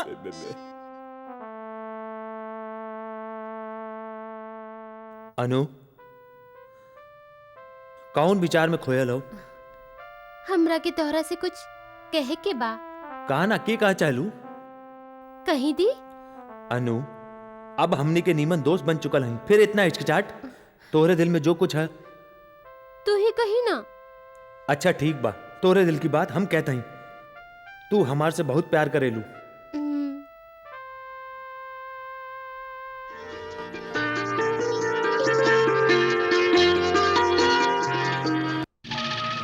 तुहार बेटवा जेकर औकात जमीन पर रहेंगे तो कीड़ा से भी कम बा। आसमान के छुए के सपना देखा था। देखा भाई, तू एक नीक मनई हवा, एक खातिर तो के वार्निंग देत हई कि 24 घंटा के भीतर भीतर ये गांव के छोड़ के चल जा। हम नहीं चाहते कि ये बूढ़ शरीर जेकरे अंदर बीमार हड्डी बा अपन जवान बेटा के अर्थी उठावे, समझला? अपने चिंता नहीं करी ठाकुर साहब, हम आज ही अपन बेटवा राजीव के लेके ये गांव हमेशा हमेशा खातिर छोड़ देव।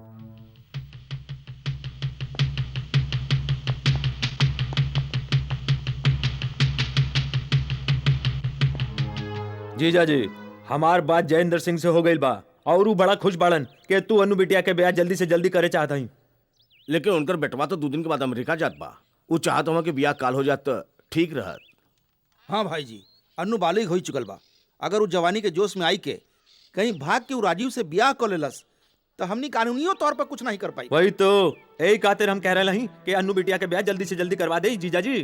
ठीक है भाई, जैसन तू लोग समझा। ठाकुर जयदेव सिंह के संदेशा पहुंचा दे कि कालू बारात लेके आ जा। जहांगीर खान हमके सब कुछ बता देलस मास्टर जी। अगर तुहार बेटवा जगावर चौधरी के पिटिया से प्यार करेला तो कर बियाह वही से हुई।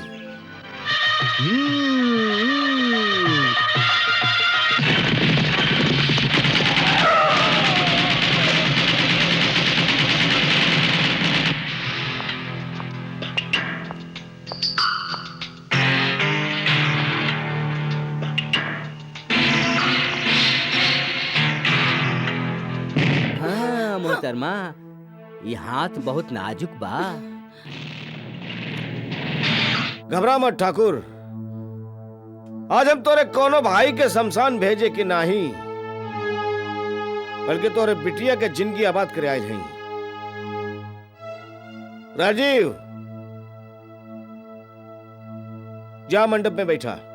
ए, तू ऐसा नहीं कर सकेला अर्जुन पुजारी। जा बिटुआ। इस समय हम खून खराबा करे नहीं आए हैं ठाकुर, नहीं तो तू अच्छी तरह से जानेला कि हम का कर सके नहीं।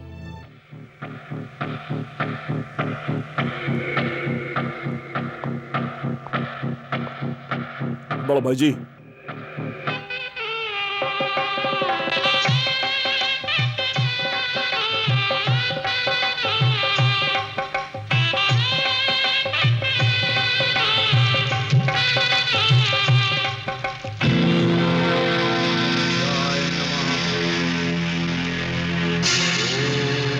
शनिश्चाय नमः। ओम नवग्रहाय नमः। ओम प्रजापति नमः।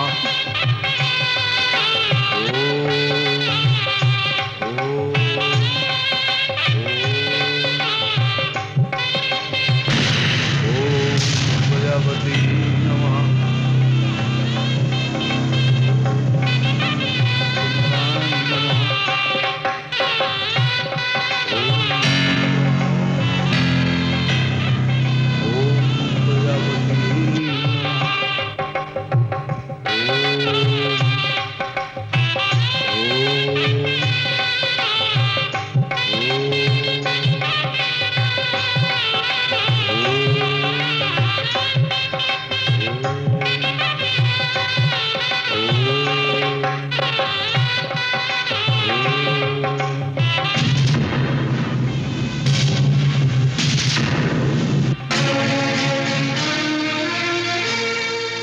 जियत रहा बचवन, खुश रहा।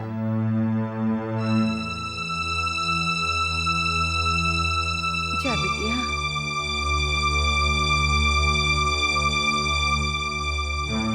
नहीं राजीव, हट। हमरा के इनकर आशीर्वाद नहीं चाहिए। ऐसा जालिम बाप के बेटी कहलवावे से तनीमन बा कि हम अपना आप के लावारिस समझी। आज हम इन सब लोगन के सामने मिस्टर जगावत चौधरी से आपन नाता तोड़त हैं और अपन जिंदगी से इनकर बेदखल करत हैं। अनु, अनु। पापा, अब हम तोहर असलियत जान गईल हैं। समझ ले रहुआ, अर्जुन पुजारी के बहन के साथे जो कुछ कइल बाड़ा वो सब हमरा के पता लाग चुकल बा। जौन अर्जुन के बहन के संगे तू और तोहार भाई लोगन इतना अत्याचार कइला, आज उहे अर्जुन तोहार बिटिया के केहू के दुल्हन बनवले बा और ये साबित कर देहलस कि तू लोगन कितना वैश्य हव और ये कितना महान। डाकू ई नहीं, तू लोग हव। अर्जुन भाई, हम तो ये मान चुकल हैं कि हमार बाप मर गईलन। काई नहीं हो सकेला कि तू एगो भाई के नाते हमार कन्यादान करी दा।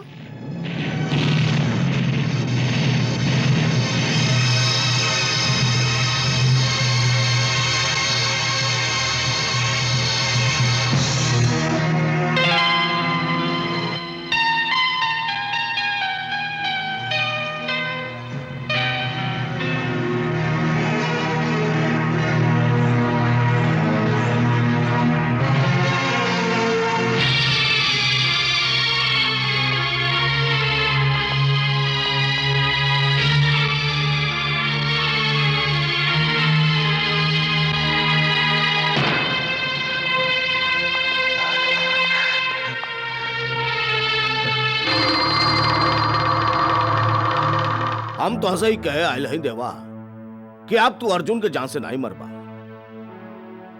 ठीक बा, ऐसन हालत में तू हमरा जौन पैसा देले रहल वो भूल जाए के पड़ी। अरे तू पहला जीजा जाके पूरी बात तो सुन ला।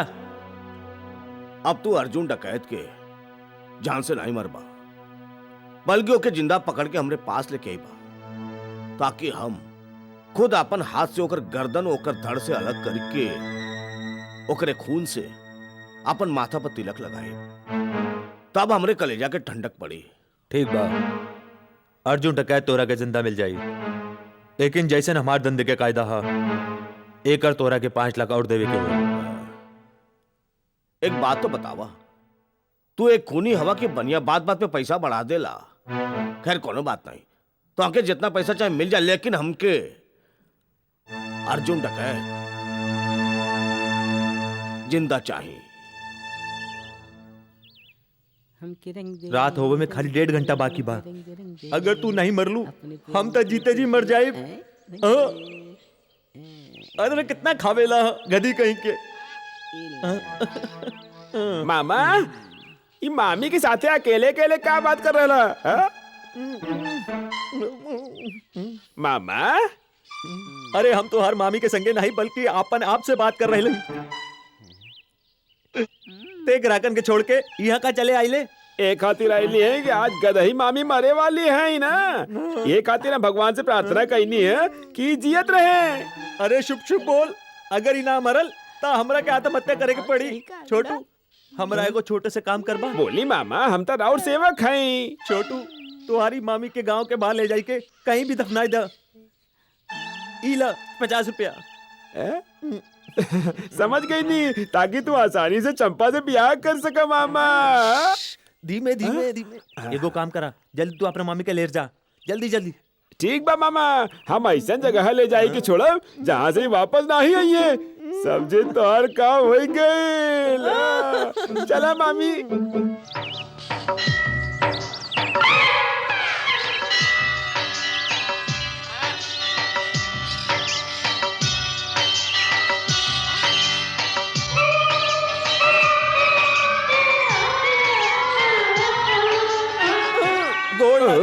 का कर बड़ा खुश रहा भगवान के लाख लाख शुक्र बा कि गदही स्वर्ग से दार गइल और तोरे ब्याह के बीच में जवन दीवार रहे वो गिर गइल।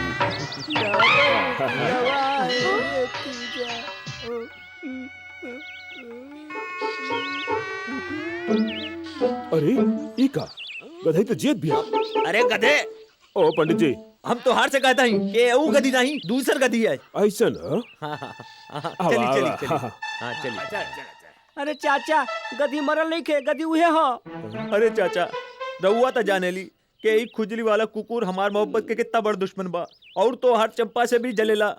हमार ब्याह तोड़े खातिर ई गधी कहीं से पकड़ के ले आइल बा, गधा कहीं का। राम ने चाचा अगर तू अपन लड़की के जिंदगी चाहे ना तो तुरंत दोनों के तलाक करवा दही। हाँ नहीं तो कल सवेरे तो तुहार बेटी मर जाए।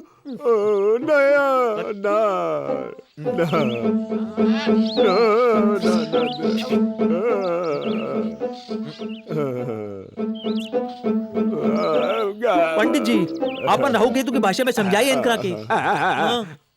रामनयन जी ये नटखट बनारसी अज्ञानी हवे, एकरा के कुछ नहीं के मालूम। तोरा चंपा बेटिया अकल से खाली बिया। किशन लाल के कुंडली के हिसाब से शनि के द्वार पे जौन राहु के पहरा रहल वो हट चुकल बा। अभी दोनों सुखी जीवन बिता सकेले ना। और ते कल मुही नाच पिटे गधे के पीठ पर बैठ के खुजली वाला कुकुर जैसे गांव गांव फिर रहल बड़े, समझ ले। आओ चली चली चली चली भागो।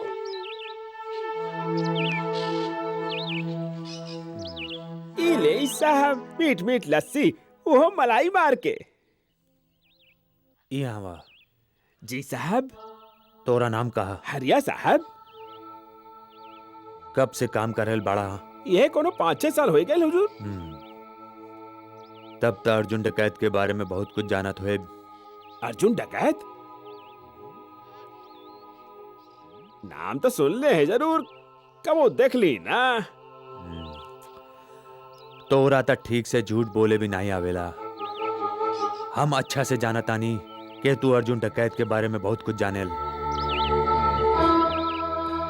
हमरा के ओकर ठिकाने का पता चाहिए। एक काम के खातिर हम तोरा के नीमन पैसा देब। हम बाद में आई।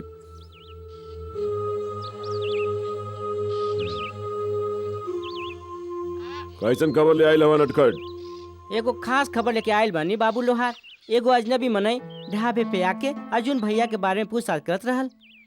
कौन हो सकेला वो अजनबी? हमरा तो लागत बा वो खुफिया पुलिस के आदमी होखी।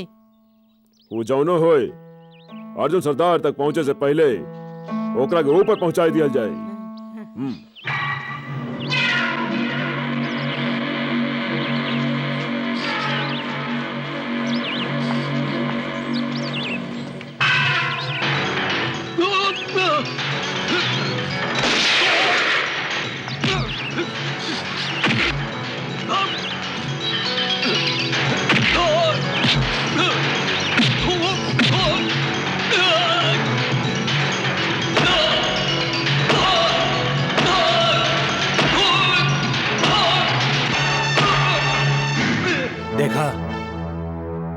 अगर ते चाहत हवे कि तू जियत रहे ता अपन सरदार अर्जुन डकैत का पता बताई दे। हम अपन जान दे सके नहीं, पर अपने सरदार के साथ है गद्दारी नहीं कर सके नहीं।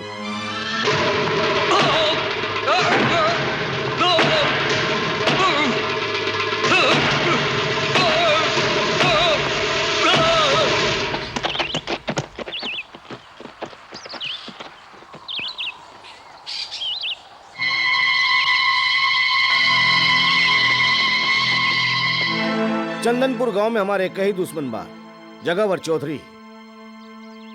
ये नया दुश्मन बाबू लोहार के अगवा कैले बा।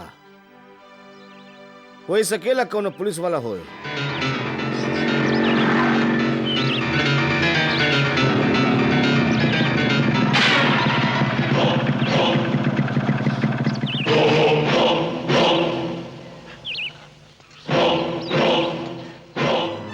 देवा नाम है हमरा, देवा। पैसा लेवेला और मौत देवेला, यही खातिर लोग हमरा के मौत के सौदागर कहलन। तो हर जिंदगी के फाइल बंद करे के खातिर पैसा ले चुकल है हम। जिंदगी की कौनो आखिरी इच्छा होवे तब बताई दा। हम वादा करत हई तोहरा के मौत की गोदी में सुलाने से पहले तोहार आखिरी इच्छा जरूर पूरा करब। हम कोनो दिया नहीं जेकरा के तू हथेली से दबाई के बुझाई देबा। अर्जुन पुजारी आग का दरिया हमें, जेकरे रास्ता में आवे वाला जल के राख हो जाला।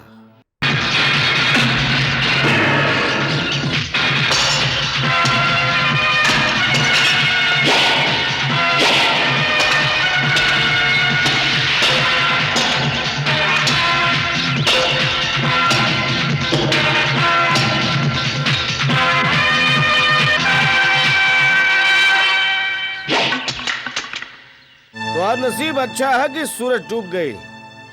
सूर्यास्त के बाद ब्राह्मण केहू पे हाथ नहीं उठावेलन। तू चाहता हमार जान ले सकेला, हम वादा करत हई तोरे पे वार नहीं करबे। भीख में मिलल जीत के ताज ना मर्द के सिर पर नीमन लागेला अर्जुन पुजारी। और देवा नपुंसक नहीं है। हम कल के सूरज निकले तक का इंतजार करब।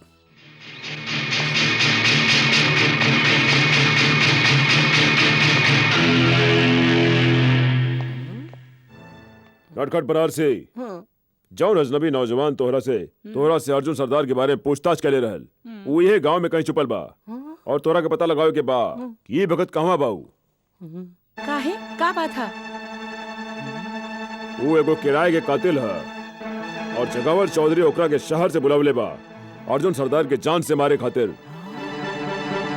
हम ओकरा के मार के ओकर लहास अपना साथ ले जाए और अर्जुन सरदार के गोलन पे रख दे। नहीं, तू एगो काम करे, ई बखत यहाँ से चली जा। तो हर गांव में भटकर ठीक नहीं बा और पुलिस सादा लिबास में घूम रही बिया। कहीं तू पकड़ा गेला तो मुसीबत हो जाए। और वो किराए के कातिल के तो हम देखत हई।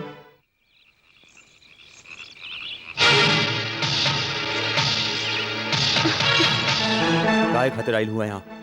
तो हर सोअल आत्मा की जगावे खातिर और ये बतावे खातिर कि अर्जुन पुजारी के माथे पे डाकू होवे के कलंक लागल बा। बाकी वो डाकू नहीं बा। वो लूट मार के खातिर हथियार नहीं उठावले बा। हमार आत्मा सोई है या जागी, या फिर अर्जुन पुजारी डकैत काहे बनल, ई जाने में हमार कौनो दिलचस्पी नहीं के और ना ही कौनो फर्क पड़ेला। हम एगो पेशेवर कातिल हई। सुपारी लेके खून करब ही हमार पेशा है। जानत हई और यही खातिर हम तोरे से एगो सौदा करे आयल हई। लेकिन ओकरा से पहले तोरा के अर्जुन पुजारी के बारे में कुछ बतावा चाहत हई। नमस्ते ठाकुर साहब, ई गांव वाला रहुआ के राउर जन्मदिन के बधाई देवे खातिर जमा भइल बाड़न। बोला ठाकुर साहब के जय। ठाकुर साहब का जय। ठाकुर साहब का जय। ठाकुर साहब का ठाकुर साहब, हम आपका लंबी उम्र का प्रार्थना करत हई। आप हम गावालन पे बहुत उपकार कैली हैं, वो हमनी के भुला नहीं सकेली। अर्जुन, तू तो जानेला कि गांव हमनी के पुरखन का है, यही लिए ई गांव से हमके बहुत प्यार है। ई गांव के लोगन खातिर हमसे जौन भी छोट मोट काम भइल हम कैली है, लेकिन कोनो बड़ा कारनामा नहीं है। लेकिन हम तो सबसे वादा करते हैं कि हम जब तक जियत रहब, ई गांव का खुशहाली खातिर, ई गांव का तरक्की खातिर हमसे जौन भी बन पड़ी हम जरूर करबे। ठाकुर साहब, ये लिए हम गांव वालन के इच्छा है कि अगले चुनाव में आप अपने गांव से लड़ी, हमने की विश्वास बा कि आप एमएलए बन के ये गांव को उद्धार करवाएं, जैसन आप लोगों की इच्छा। विक्रम, तू हमार रास्ता काहे रोकले बाड़ा? रजनी, भरल जवानी में तू विधवा हो गईलू, एकरा में तुहार कौन दोष बा? भगवान तोरे साथे बहुत अन्याय कैलन। तू एगो काम कर, रात के हमने के हवेली पे आजा, वहां हम तोहरा के इतना प्यार करब कि तोहार मन खुश हो जाई और बरसन के जवन तोहार प्यास हुई वो बुझ जाई।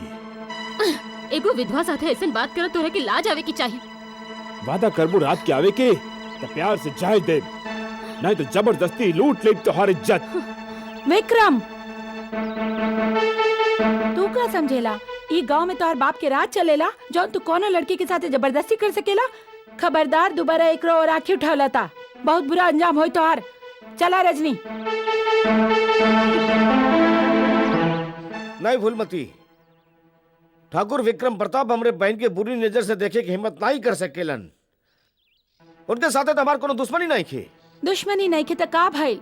ठाकुर तो गाँव के बहु बिटियन के अपन बाप की जागीर समझेला और ओकर बस चले ना तो हर जवान लड़की के अपन हवस के आग में जलाई देवे। कहीं ऐसन ता नहीं दूसरे गांव वालन जैसन तू हो ठाकुर से डरेला? अगर ये बात बा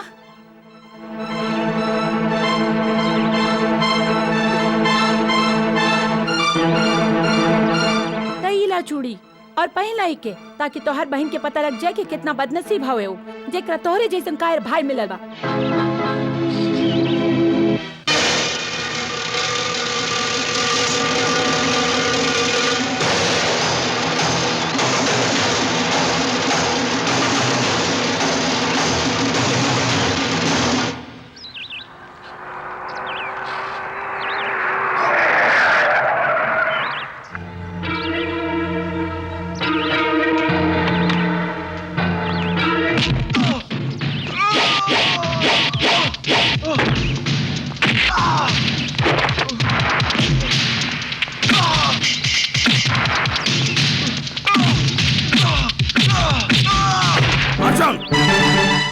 रुक जा अर्जुन, ये सब क्या होता? ये अपन भाई से पूछी ठाकुर साहब, एक समझा दें। अगर ये हमरे बहन के ऊपर बुरी नजर से देखे की कोशिश कैलिस न, तब एक एक काट के जमीन में गाड़ देबे। आज तू ये ठाकुर के, ये गांव का ठाकुर के अपना ही निगाह में गिरा दला। इतना गंदी हरकत करते हुए भी तोरा के शर्म ना आए। ये गांव हमनी के है, ये गांव का हर मनई हमनी के परिवार जैसन है। काशीनाथ ये गांव का पंडित हमक पांडे, और तू पंडित के बिटिया पे बुरी नजर रखला। ना बुरी नजर रखला तू। हमार भाई जौन जलील हरकत कैले है, ओकरे लिए हम हाथ जोड़ के माफी मांगत है। हमके माफ कर दा।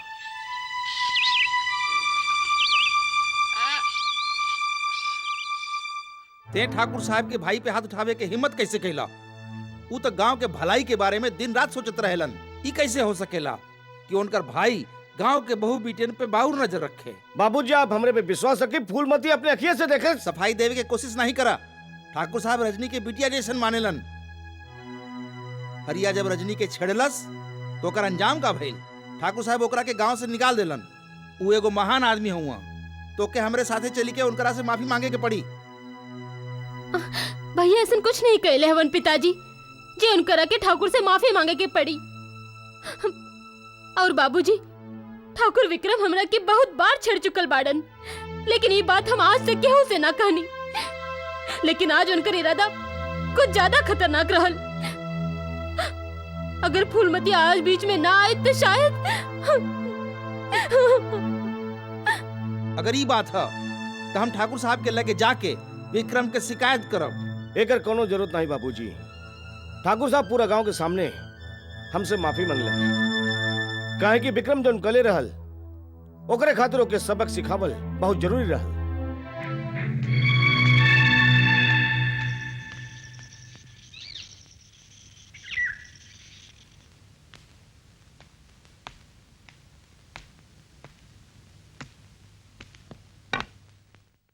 आवा अर्जुन आवा आवा, स्वागतम स्वागतम।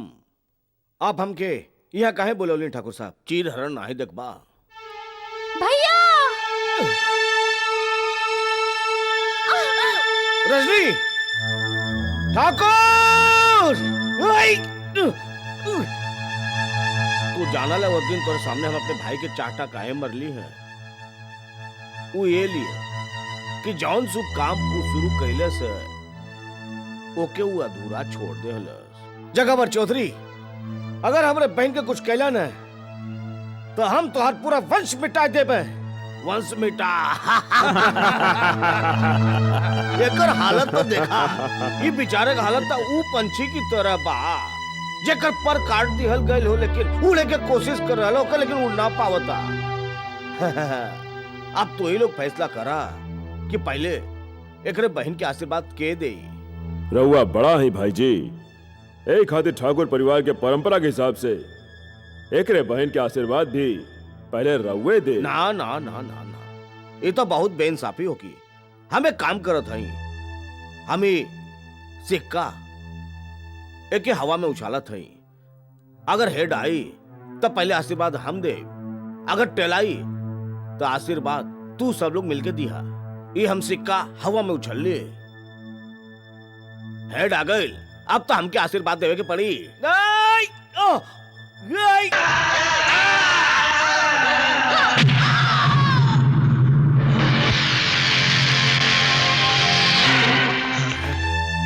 भाई जी, ये तो मर गई।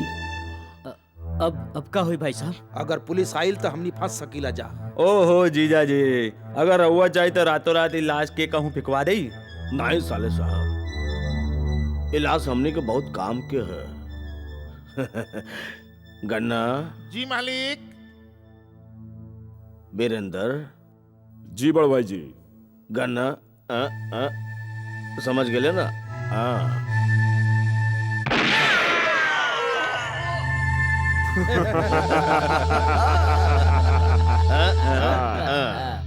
तमाम गवाहन और सबूतन के मद्देनजर रखते हुए ई अदालत ई नतीजा पर पहुंची बा कि मुलजिम अर्जुन पुजारी की बहन का गन्ना उर्फ गुलशन यादव से नाजायज संबंध रहल, जेकरे वजह से अर्जुन पुजारी ने गन्ना उर्फ गुलशन यादव का कत्ल कर दियल। ई अदालत मुलजिम का मुजरिम करार देते हुए ताजीरात हिंद शेर दफा 302 के तहत उम्र कैद की सजा सुनावत बा।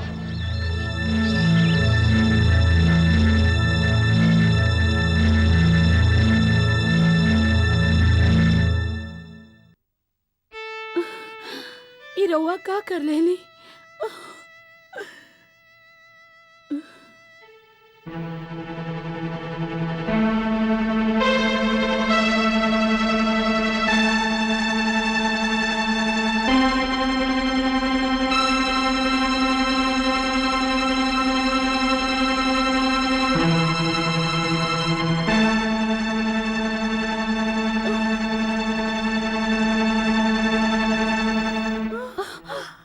चाचा जी,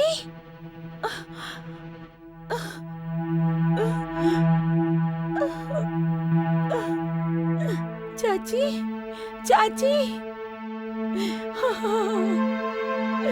चाची,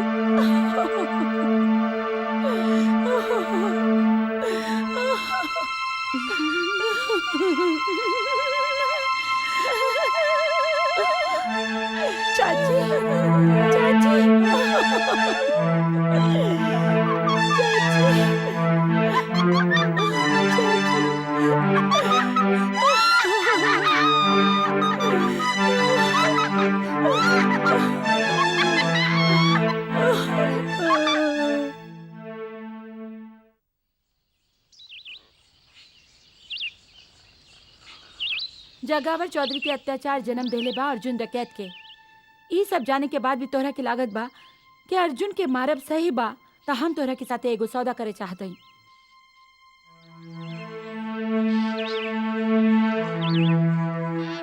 हम अर्जुन से बहुत प्यार करेनी और ओकरे खातिर कुछ भी करे को तैयार हई। हमरे पास दौलत तो नहीं, पर औरत के ऊ चीज बा जेकरा के पावे खातिर दुनिया के हर मर्द बेचैन हो जावेला, ओकर इज्जत। और अर्जुन की जिंदगी के खातिर हम अपन इज्जत कुर्बान करे के तैयार हई।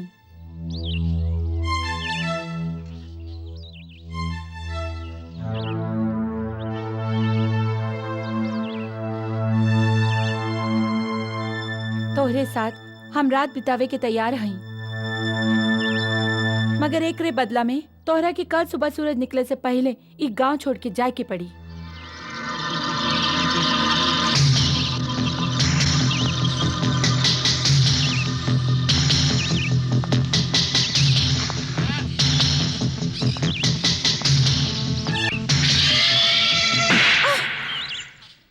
खून करब हमार पैसा, जिस्म के भूखा नहीं है हम। हाथ में रिवॉल्वर लेकर पैदा नहीं भइल रहनी। ई दुनिया हमरा के वैसी बनावले बा। हमरा एगो भाई रह रोहित, गलती से डॉन की लड़की से प्यार कर बैठे। गधा। ए भूल के बहुत बड़ सजा मिलल ओकरा के। डॉन ओकरा के मार के ओकरा शरीर के इतना टुकड़ा कर दिलस कि हम ओकरा अंतिम संस्कारों नहीं कर पाईनी। रोहित के मौत के बाद हमारा भीतर एको जानवर पैदा हो गई। आज तू वो जानवर मार देलुस। तू घरे चली जा, कल सवेरे हम गांव छोड़कर चल जाए।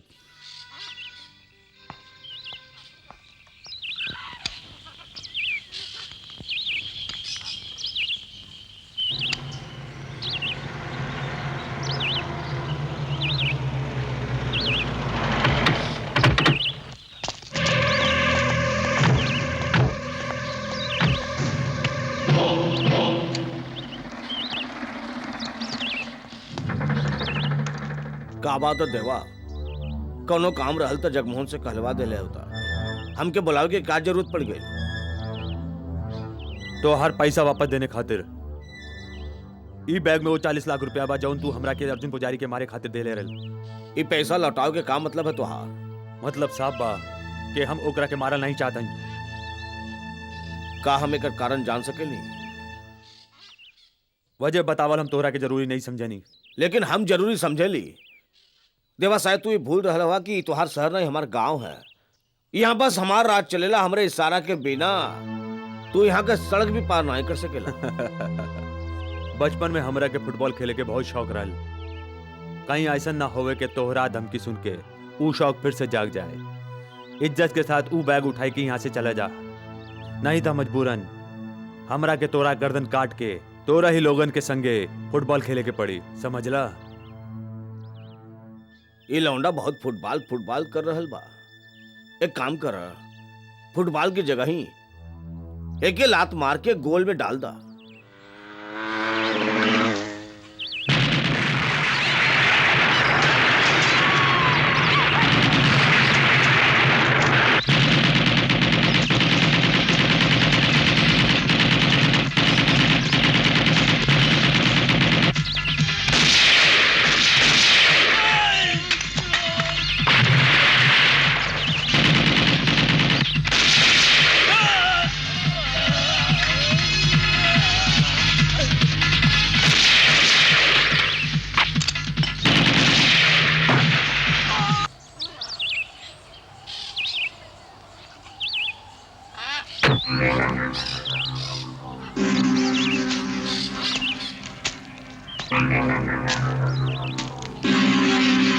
हम सवेरे से तुहार इंतजार करत हई।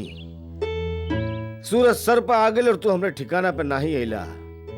ये लिए हम खुद तोहरे पास आ गईली।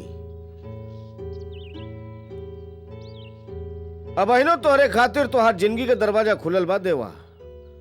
अगर तुहार हौसला टूट चुकल होखे तो तू हमसे माफी मांग के तू यहाँ से जा सकेला। हौसला तो अब इतना बा कि हम चट्टान के सीना चीर सके नहीं। लेकिन कल जौन देवा तोरा से मिलल रल, आज वो मर चुकल बा। तोरे नाम के सुपारी जगह चौधरी के वापस करके हम यहाँ से जा ही रहे हैं। मौत का डर बड़ा बड़ा पहलवानन के नामर्द बने पर मजबूर कर देवेला। अगर यहाँ से जिंदा जायल चाहत हवा तो तोरे लगे दुई रास्ता बा। हमसे मुकाबला कई के हमके जान से मार डाला, या तो अपन हाथ जोड़ के सर झुकाए के हमसे माफी मांगला। ई सर हमेशा ऊपर वाले के आगे झुकेला अर्जुन पुजारी, कौनो इंसान के आगे ना आई। हम तो हर जान लेवे आइल रहनी, फिर हमार जान काहे बचावला तू? हमू देवा के जान नहीं बचौली हैं जे हमार जान लेवे चाहत रहल। हम जा रहे नहीं। अगर तू चाहा तो हमार पीठ पे गोली मार के अपन जिद पूरी कर सकेला।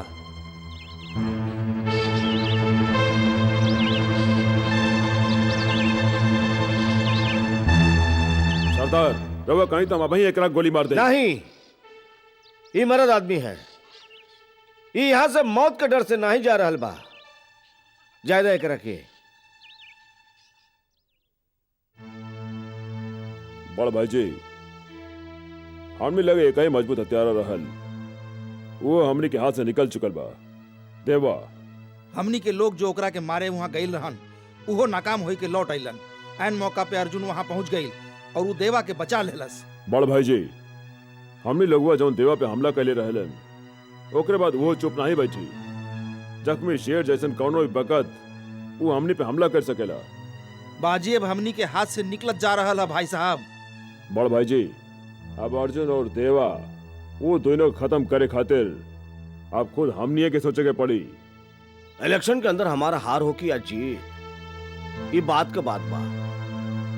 मंत्री बने का सपना साकार करे के लिए ये जगावर चौधरी एक नपुंसक के लेखा अपन आप के बर्बाद होवत नहीं देख सकेला। अब हमारे एक मकसद है, अर्जुन देवा का मौत।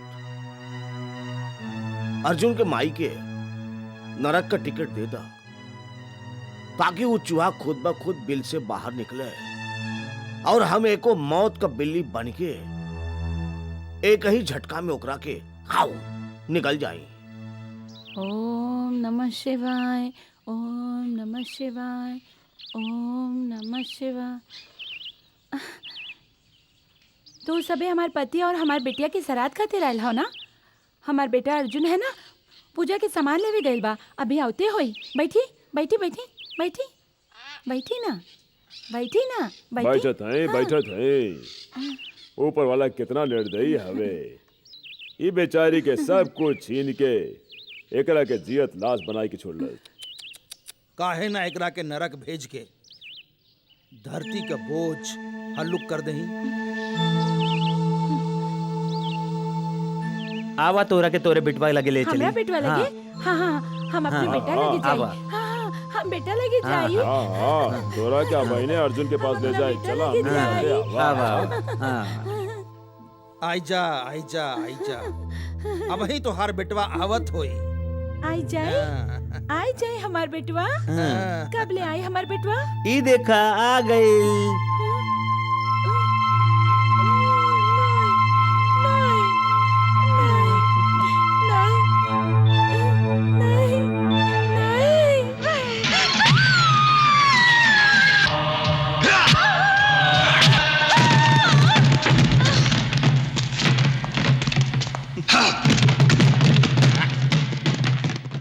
अनर्थ हो गई।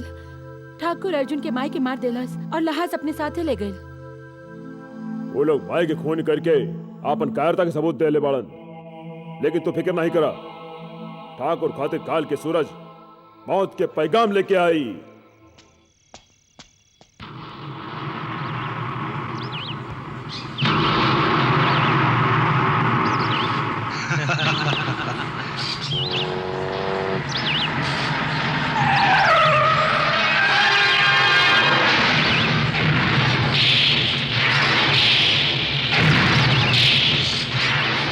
हम तोरा से लड़े नहीं आए जगौर चौधरी।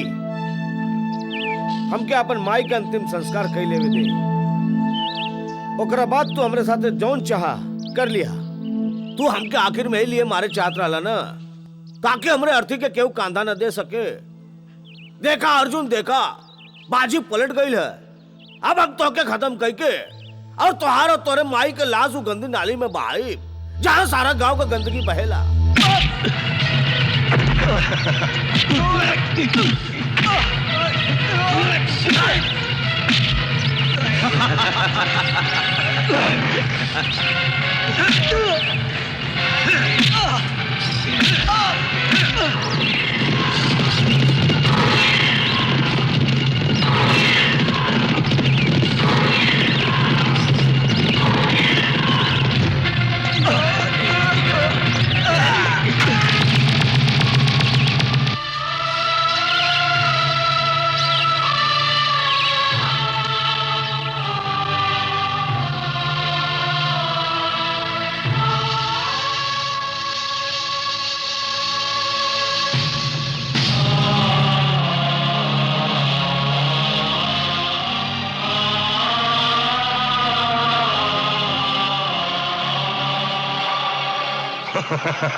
देवा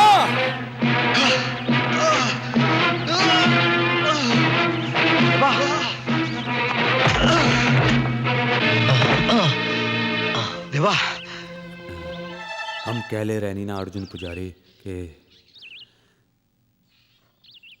देवा कबो हिम्मत नहीं हारेला।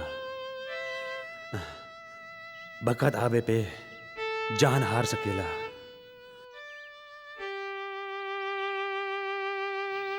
अब जाए के बखत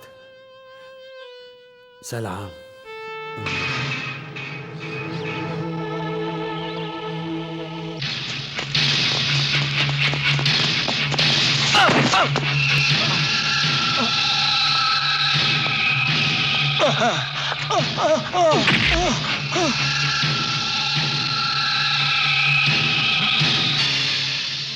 इस सिक्का देख के कुछ याद आयल जगावर?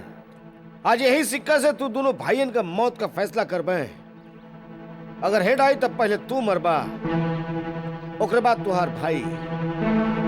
अगर टेल आई तो तुहार भाई जरूर मरी, ओकरे बाद तोहके मारा।